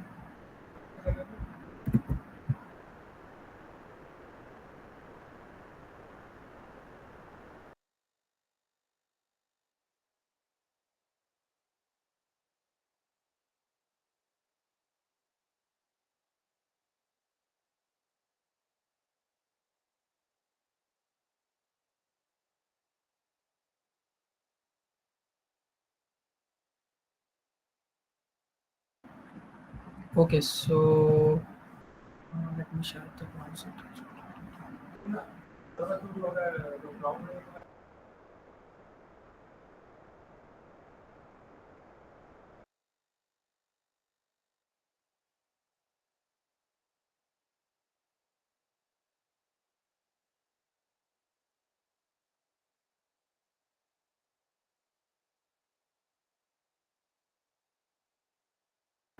Okay, okay. Sorry. Yeah. So I'll just run the app now. So I hope it will not be give me some error or something. Yeah, it is running properly. Okay. So as you can see, right? Yeah, you can see. So as you can see here, I'll add a student now. I'll say roll number is 22F2, 22F2 000931. It will be version, surname. I'm selecting this. I'm selecting this. Submit. Okay. Okay, instance I forgot to pass it. Just a second. Add what you'll have to add. You'll have to mention now. So in that I forgot to pass the new object here. So as you can see, this is empty. What I want to add, it is not visible. So I'll just continue submitting my form. As you can see, my entry is here, right? All the things are being added. Okay. So my app is working properly, and now we will jump into the update part. Okay, so just a second, I'll just show you the database and then we'll move forward. So, so as you can see my database, this is enrollments table. I'll have to refresh it. So as you can see, entries are here, right?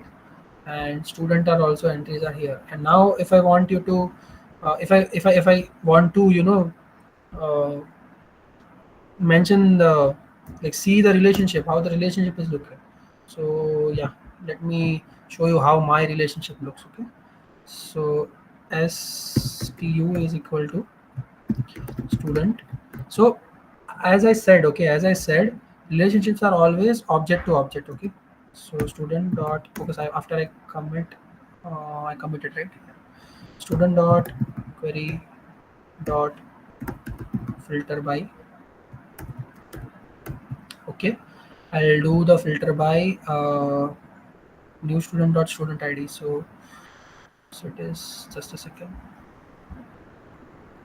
student underscore id, student underscore id should be equal to stu, stu, yeah, dot first, right? So now this whole object has all the properties, so I'll just print, as I said, object to object, right? stu dot courses, the list of courses that it is being enrolled in. So I'll just, if restart this, and I'll just go to that route. Okay, I'm doing nothing, I'm just refreshing and adding a new student. Yes, so 22, first name is XYZ, last name is VGY, and I'm selecting MAD1, DBMS, and PDSA, three courses. I'm submitting. Okay, sorry, just a second. Something is there. STU's reference before the assignment. Somewhere is there. Just a second. Student ID is equal to STU, not STU, sorry. STU is not that. SID, right? SID that I'm querying on. Yeah. Okay, sure. Now refresh. Continue. So it is adding. Student already exists. Please use a different roll number. Go home. Yeah. So it is being added here. Okay. And now that it is added here. Okay. So yeah, you can see here, right? You can see here, right? You can see my screen, right? You can see the code, right? Like, you can see this object has two you know things that is being related to it. So it will not be like this, sorry. So the courses, it it will be a list of that. Okay, so maybe I can student dot courses, and it will be like this, not this. So as you can see, student is equal to,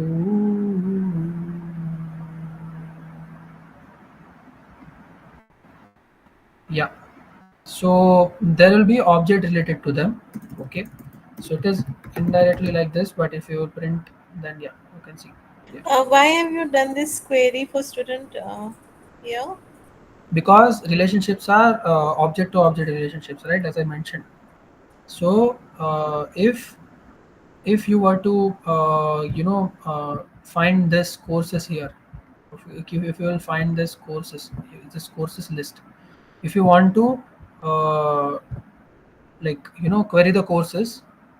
Okay, so the only way to do that is making one object and try to find its property. So this stu is one student object, and this courses is its property, right? So as I mentioned here, in the database, as you can see, this object will be like this in the relationship, and dot courses, its property is there, and there will be list of objects related to it.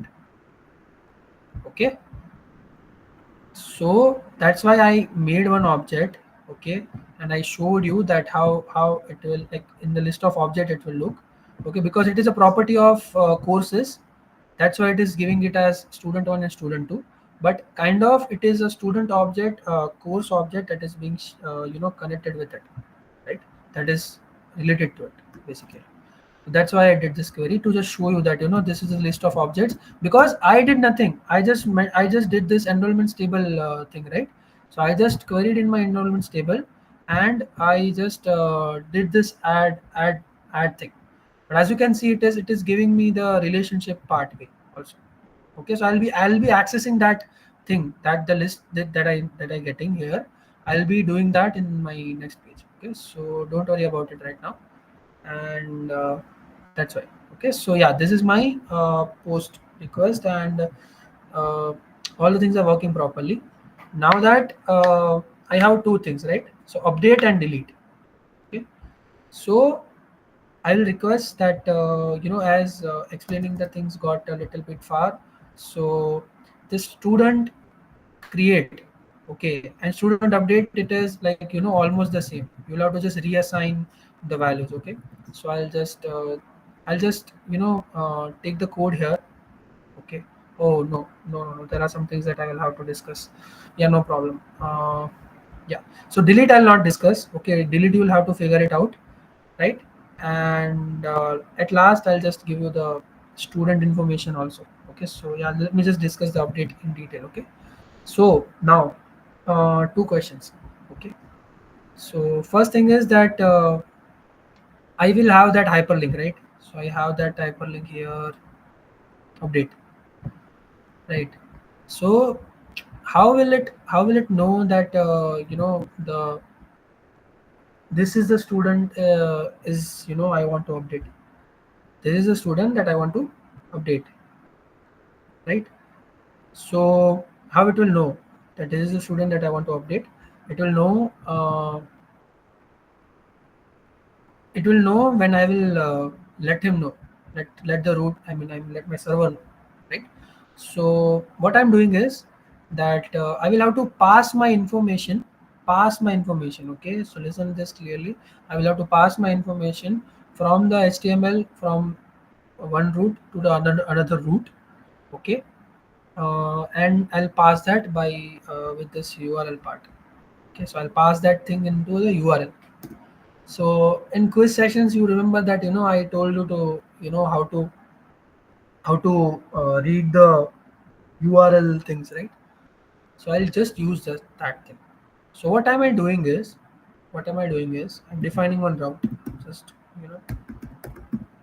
So I'll just accept one thing here. Just a second. Let me check the indentation. Dot route slash student. Okay. Slash update.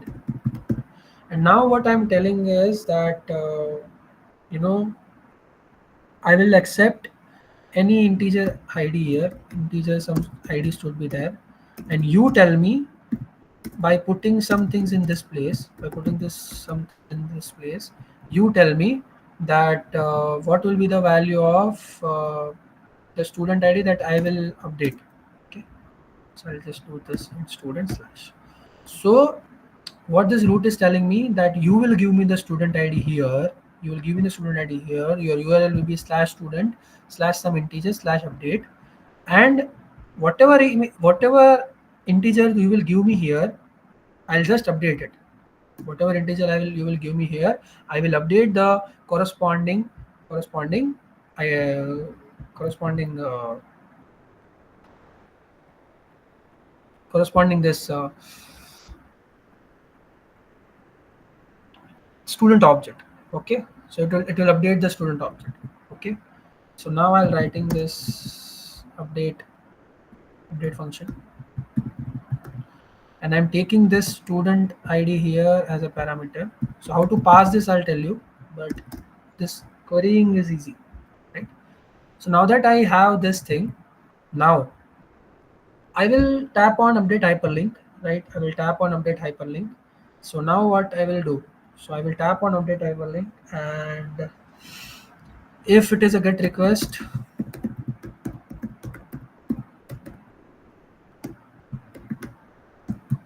then I'll render the template.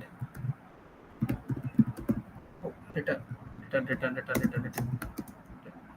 template, and that template will be update as dot html. Okay. So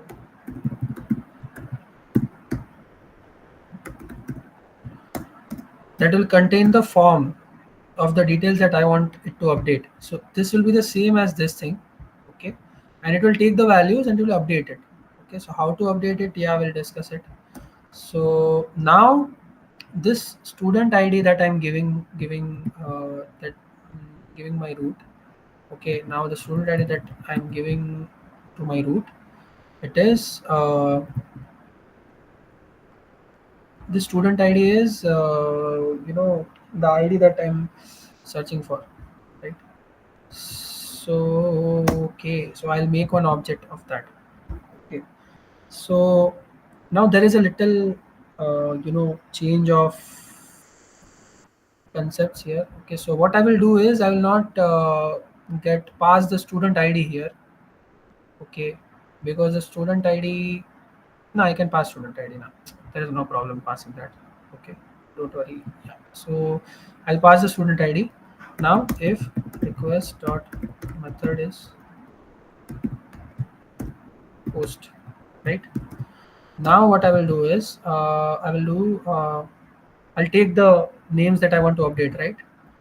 So f underscore name is equal to, so I'll just get this. I just want to complete this because I didn't expect that it will take this much time.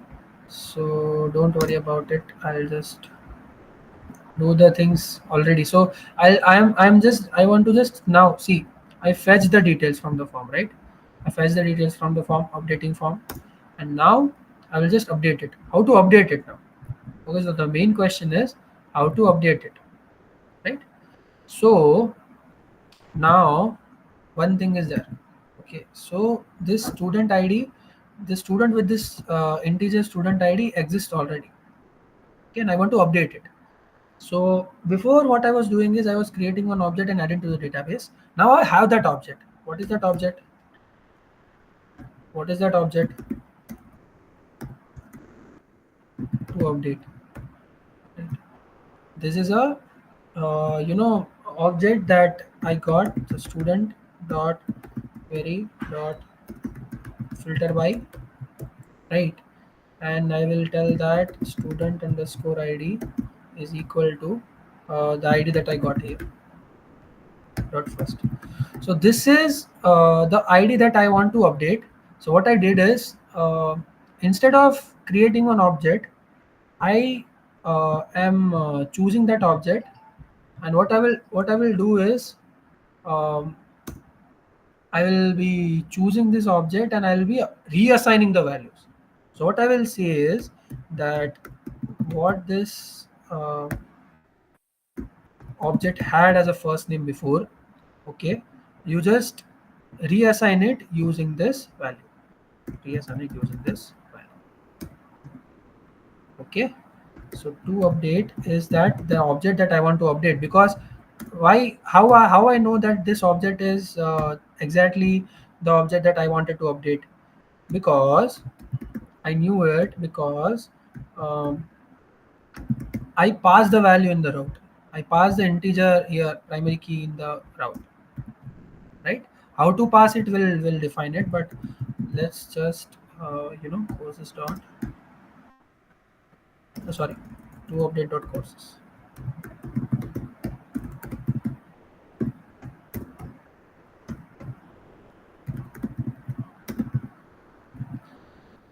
right?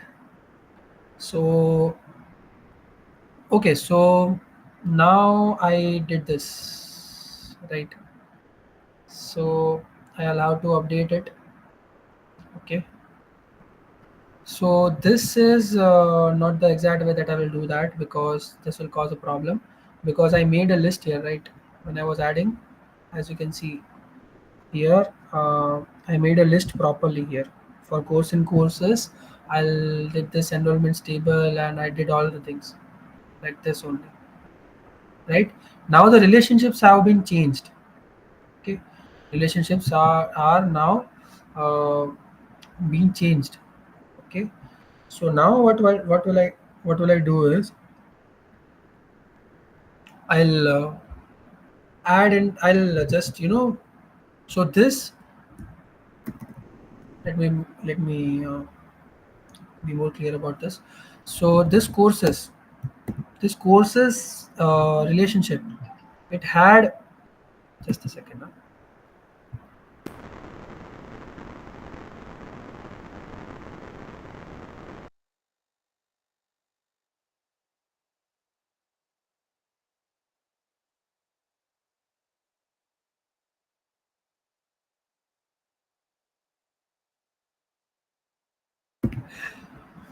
Okay, so what I'm doing is I had this relationship list, right? So I made this list. Okay, so as you can see, this courses list. So this courses, I have new courses now. I have new courses now. So the list that I got before, I'll make it empty. So I am saying that the before the relationships were there, just make it empty. I'll make new relationships now, right? So this courses relationship, it had this list of objects that I showed you right here on the side, I guess. Yeah. So this will be now empty. Okay, this will be empty. Now I'll create the new ones. I create the So do we understand that when we are updating this one, the courses will be overwritten and we'll have a new list? overridden means Won't add to the courses. yeah. So it was like relationship had this objects, right? So I didn't I just reassigned it. I just reassigned it, updated its values. So it was some student object here, some student Yes, object it's here. being replaced with a new list, right? Yeah, new list, this new empty list. And now I'll append to this list only. Okay. So now what will I do is I will update the values in this list. Same, exactly same the way I did this. Okay. So the same way I did to my thing. Okay. So this to update is there, and I'll do this course one. No, course is course. Okay, so exactly as you can see here, the same way I did here, I just did here, but the only difference is I am updating in this list. So the new list will automatically be here, as you can see. I'm adding and committing. So I updated these things. I updated these things. Okay. So yeah. So yeah, sorry I had to do this. Okay, I not always do that. Guys, you guys know that, right? But yeah, unfortunately, time is running really fast. Okay, I may miss my dinner, so I'll just like, so the things that really not really important, I'll just put the code that I prepared for the session. Okay, so this is the thing there, and this is the thing there. So I'm updating these things. So this you can now understand, right? So what I did is I search for the object that the user passed, and now I'm telling that yeah, now update this. So it is updating it, reassigning. I'm doing the reassigning part. Here I'm fetching. This part is fetching, and this part is reassigning. Now I'll just do this update also. Update.html also I'll make really fast. Okay, so now what I will do is update.html I create now. What is the update underscore html?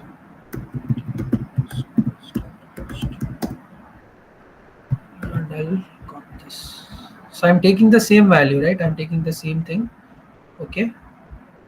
Okay. So I'm taking the same thing, and I'm just updating it. Okay. And now when I am doing this, right? When I'm doing this updation, there is one more thing that I will have to be careful of, is that I will need the old values, right? So if it will not update, if the user will not update the values, what will happen? So I'll need some default values, right? So to update as to update rapidity,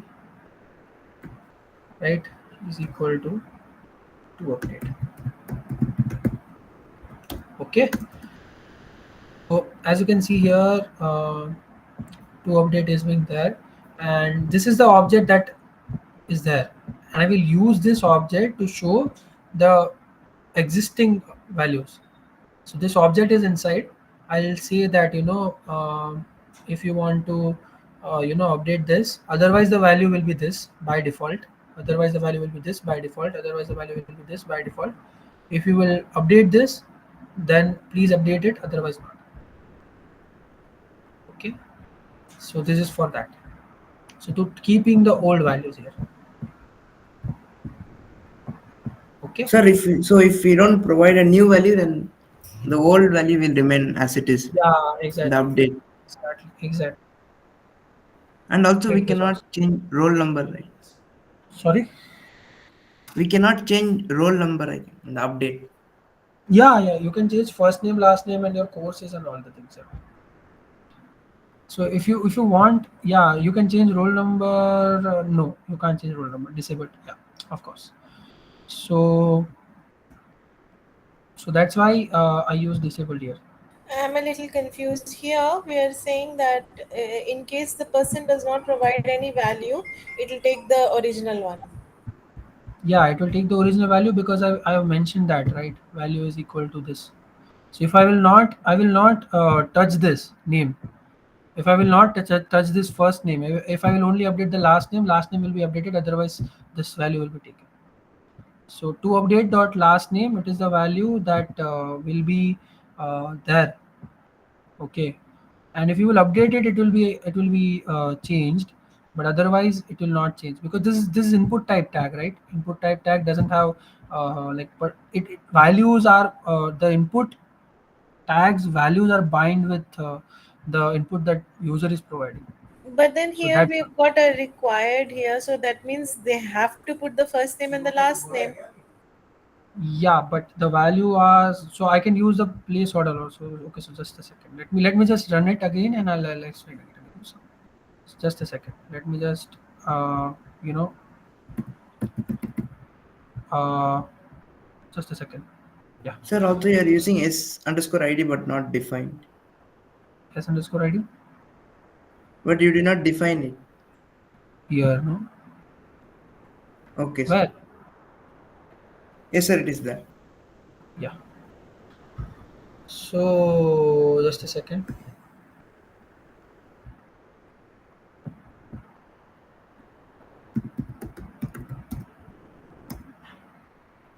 Oh, sorry.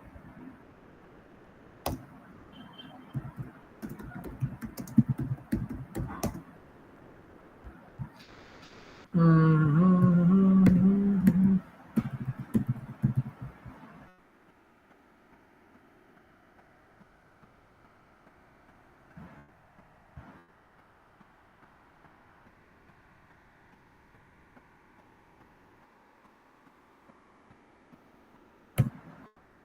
Okay.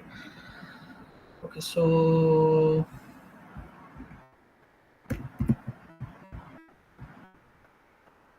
as you can see here, app is working properly, right? If I want to update this, I'll tap on update. Now see, the values are already there because I mentioned that value is equal to this. As I mentioned the value is equal to this, it will be there. But if I will remove this, it will be bind with the values that I am entering. See, values that I am entering.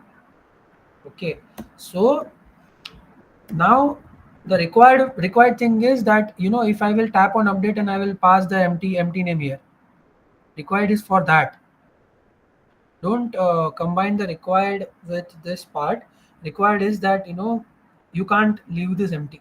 That's why. Okay, it's not like you will have to type something if something is there. So this is by default.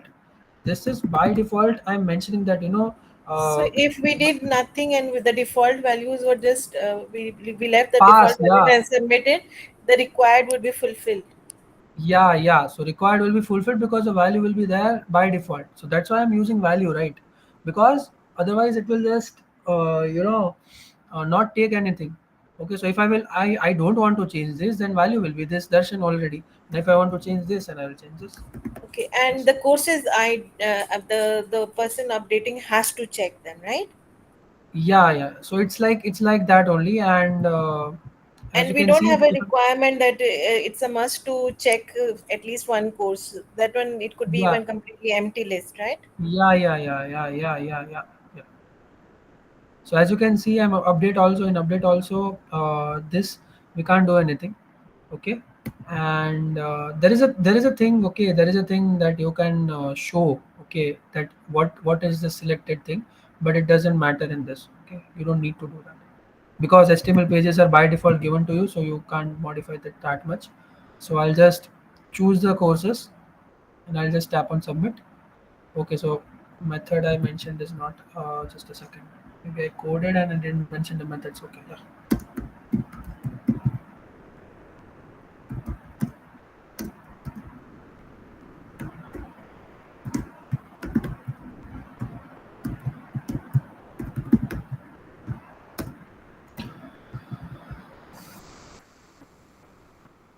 Oh, no, no, no, no, no, no, no, no, no, no, no, no, no. Yeah. So I'll do update. I'll not pass this. I'll pass this. These are the values. Submit. Ah, sorry. Course one. I forgot to change the value here.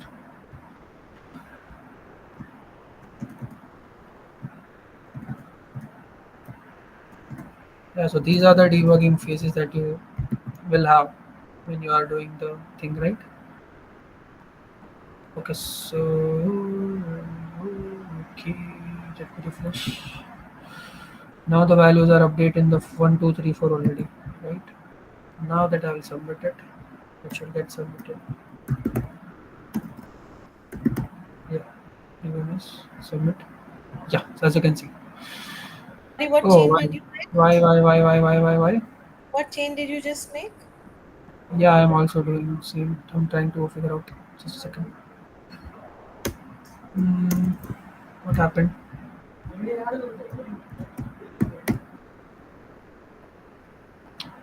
Okay, okay.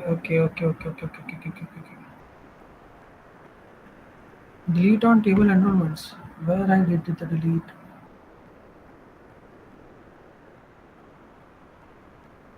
Mm, mm, mm, mm.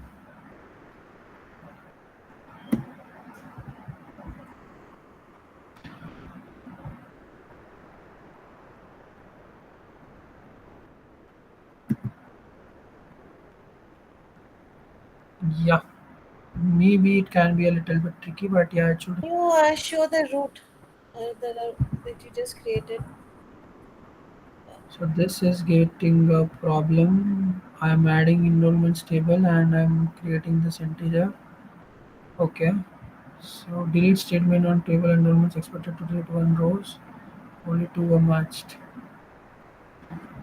But I reinitialized the list, right? And it should not be a problem. To update underscore courses.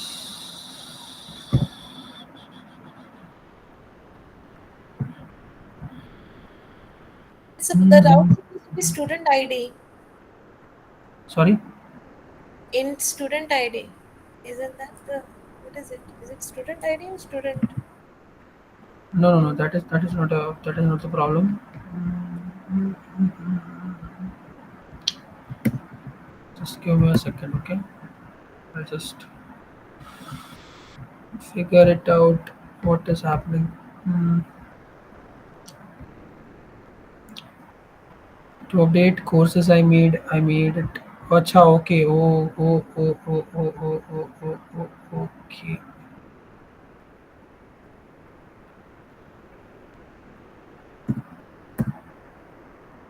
Okay, so we didn't commit this. That was a mistake. Why I will tell you. Because I'm reassigning these things, right? So if I will reassign, I will have to commit it first, right? Here. That then only I will be able to add the things here, right? So that was the problem. I didn't commit the session, so it will not it was not reflecting in the database. The changes that I did, it was not reflecting in the database, and this had a you know, no, it was non-empty.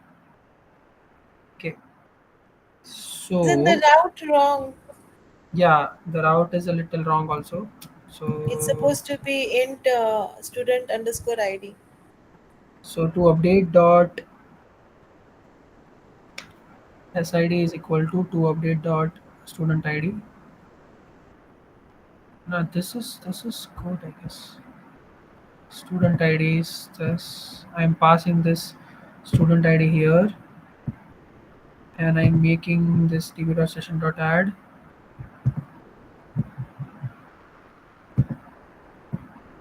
No, it is good. It is good. We are good. Yeah. So the only problem was that I was not committing. Now it should not cause any problems. Otherwise, I'll just leave the meeting. Okay. Let me update it now. Because I'm not. It is not updating the names also. I guess. Yeah. There is some problem with my route.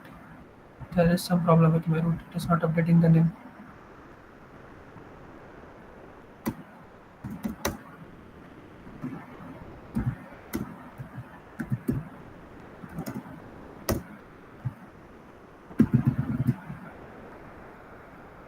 Mm-hmm. Okay. Yeah, it is not updating the name. Sir, So the problem is, yes. Are you able to find the problem? Update.f underscore name. Properties? sir, dot student underscore ID is Array. missing. What? See. What is? No. See, you guys can see the thing here. When I was updating, Yeah, you I did F name. yeah, so that's why it is causing errors. Not this one, sorry. Oh, I'm again doing mistake. Here, yeah, yeah. So this is how you debug. Okay, I'm giving you the debugging demos also.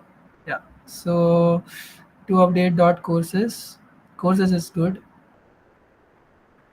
I hope we are good now. Yeah, someone is mentioning that student ID, student ID. What is? Is there any problem with this? No, from I'm not sure because the URL that is sending us here. Uh, I mean, it's in the index file, right? Let me just see. Add one, medium, submit. Yeah, finally. Okay. So as you can see here, the name is being updated, and enrollments also will be updated here. Enrollments will have not have now this entries. I'll refresh this. Entries are changed. Okay. So I selected other courses. Yeah, so student data also being changed. So what am I doing here is this to update dot. It is telling that what? Yeah, here SID is equal to update dot student ID is that I'm taking that, what, I can pass this student also, I guess. Okay, but I didn't want to do that. I just stick to the object, and I queried with that object only, nothing else. So this is not a problem, but I hope this is clear. Okay, so I'm making this relationship list empty, and I am making new entries here. Okay, and that new entries will be reflected after that. Okay, so this was the update sir, route. also we This are was the since update we are route. querying the primary key, we can directly use dot get student, right? The second. Yeah, I can use dot get also. Okay, so I explained in the sessions, right, and you guys know that also that we can use get. So that is not a problem. uh, Let me so now how to send it, how to send the id. Okay, so what I will do is, so this update student, right? So this update student, I will not go this add student. First this index I'm going to, and there is one update thing. So now what is happening is I have my student object here. Okay, I have my student object here that uh, this student, for student in all students I have this student object. Okay, so in the URL I will say that slash student slash create for each entry, as you can see, slash student slash create, and this URL should look like slash student slash its ID, the student's particular ID here, and slash update. So this is redirecting to the URL that I wanted to, and my root is taking the value here, integer. Any integer will work.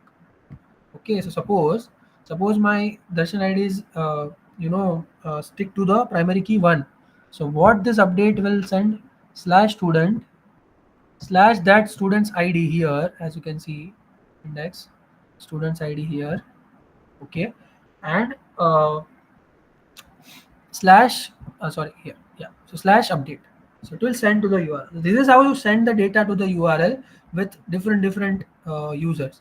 But my root is accepting all the things. It should be an integer. I'll accept all the roots, student slash integer slash update, like this. Okay, so this is the thing. Now yeah, so I updated the things. Now I hope this route is clear.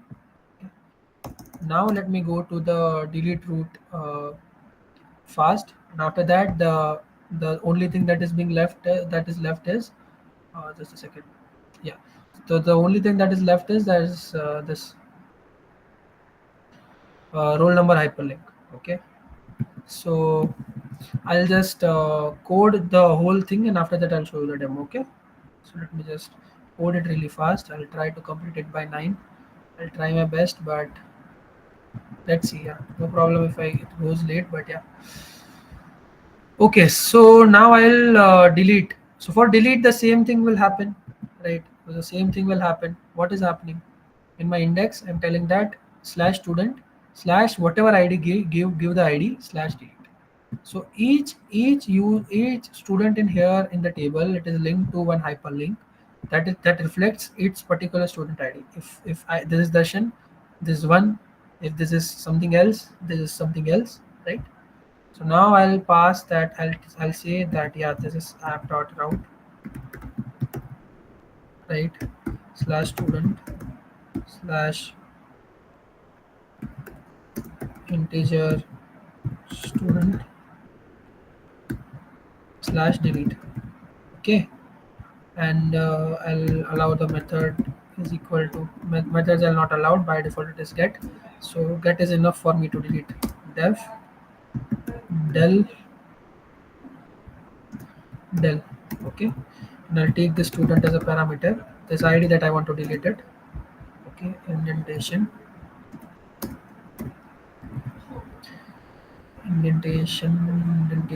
yeah. So what I will do now is student is not defined. What happened? Student, let's change this name. Yes. For now let's take this like this. Okay, so now what am I doing is I'll query that. I'll get the student ID first. To underscore delete is equal to student dot query dot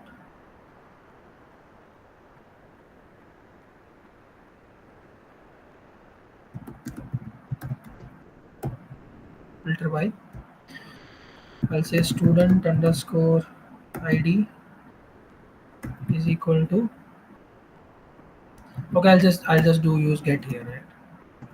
Dot get, yes, like this. Why this is giving me error? Sorry.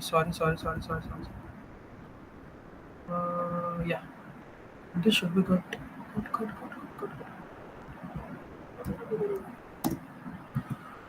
What is this? Unexpected indentation. Why? Why?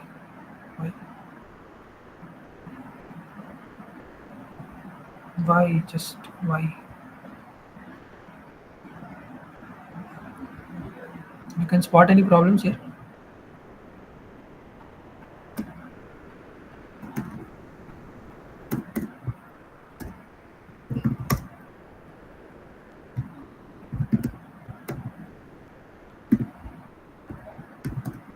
Wow, nice.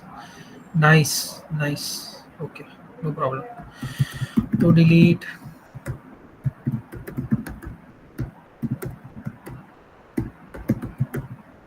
yes. This will give me the object that I want to delete, and I'll just use db dot session dot delete. But isn't S a student ID? Here I changed it, right? As S will be this. So it is get, right? So get, I can just mention the primary key, it will search in the primary key. So this get is for, Okay. Okay. yeah, and db dot session dot comment. Okay, we'll debug all the things after I code the whole thing. Okay, so I'll just redirect to the main route. Right now, the main thing, the URL here, here. So the same thing is there, right? So I am telling that this student roll number is a hyperlink. This roll number is a hyperlink, and it is going to it will open the last page of your lab assignment. It will open the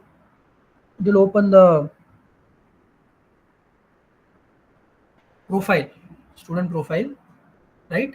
And it will look something like the last figure of your lab assignment. Okay, so now I will do that. Okay, so as you can see here, add student, there is not a problem. This I explained it properly. This we will explain that I'm passing this slash student ID, and I want the student, that particular student's details. So what I will do, app dot route, my route will take slash student slash whatever integer ID that I'm passing. This time also I'll pass st, I guess. Okay, so now this is the details part. I'm just passing as here. Okay, and now I'll get the students information. So in this I want student info and the courses he is enrolled in, right? Okay, so I'll just get the student information. So info is equal to student dot query dot get, right? This as I'm passing. Now I have this information of students, right? And courses that he is enrolled in. So this is where the thing is becoming really easy. So instead of doing this basic approach, I'll have this list I'll have directly.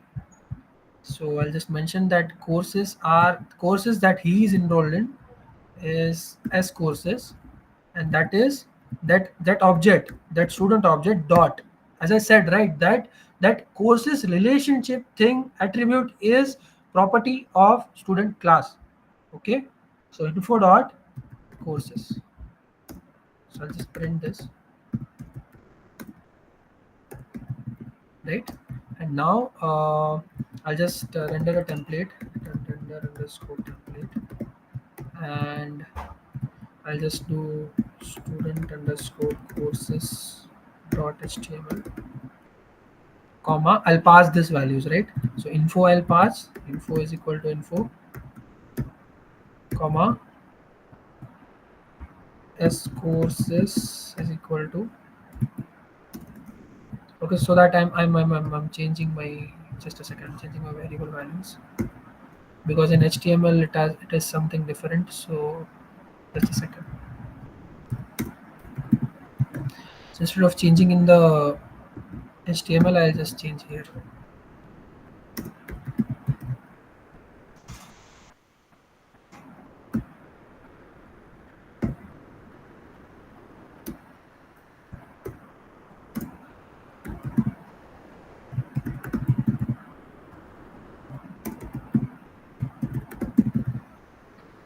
Okay, so I'm passing this, and I am done with my coding part now.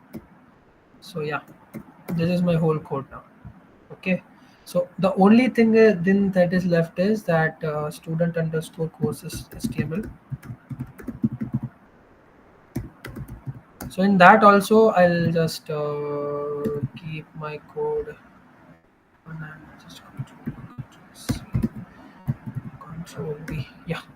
So what I'm doing is I'll have to mention my student details here. So this is my student details. Now see the effect of the uh, things, that this is my thing, and as I said, it will be a course object. It will be a course object. So I'm just for course and courses, I'm just doing this thing. Okay, so let me just get this values from here that I was doing here. Control C. So this is the last part, and I don't want to mm, mess this up with doing something in a hurry. So just student courses. So yeah, so as you can see, what is happening here is I told you, right, I told you that courses, this relationship will be there, right? And this is the course table attributes, right? This is the course table attributes. I i hope you know this. This is the course table attributes. So what is happening here is that this course table attributes, I can access now. So that I'm using relationships now. So it will give me this access, and for each object here in the relationship, for each object here, I'll be querying in this, and this each object will have this properties because it is in the relationship. Anyone has doubt in this? Anyone has small little doubt in this? Okay, I'm glad. Okay, so I'm accessing the properties, as you can see, in the enrollments table, and I'm done. Okay, so instead of doing that basic thing, I use relationship to make my life easy.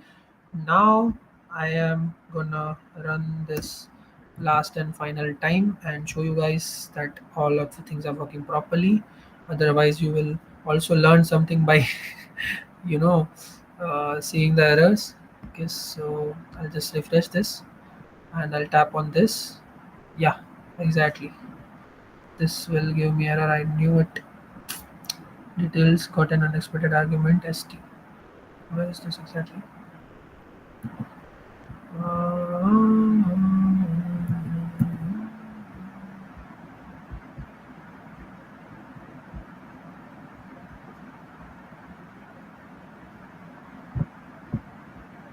So let me see.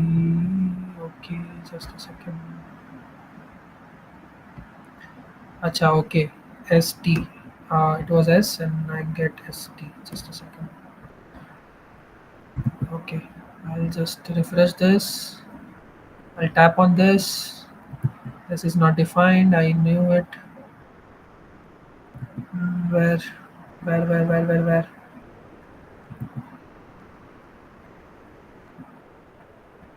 st dot get st name s is not defined.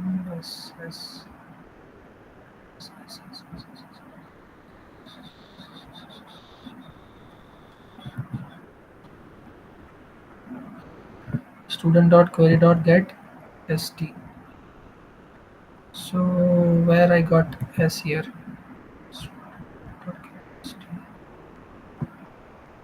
St I'm passing, and for st I'm good cutting. What is the problem in this?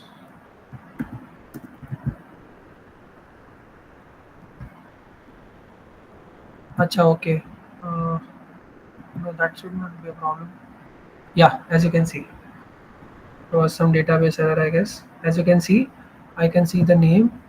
Okay, I'll just remove that text. Okay, so I hope you understood this. I'll just remove the text so that you can see it properly. Okay, so I'll just refresh this. So see, as you can see, my enrollments list are there. Darshan is not enrolled in any of the courses. I just go to this. He is not also enrolled. Let me update my profile. I guess I should be enrolled in some courses, right?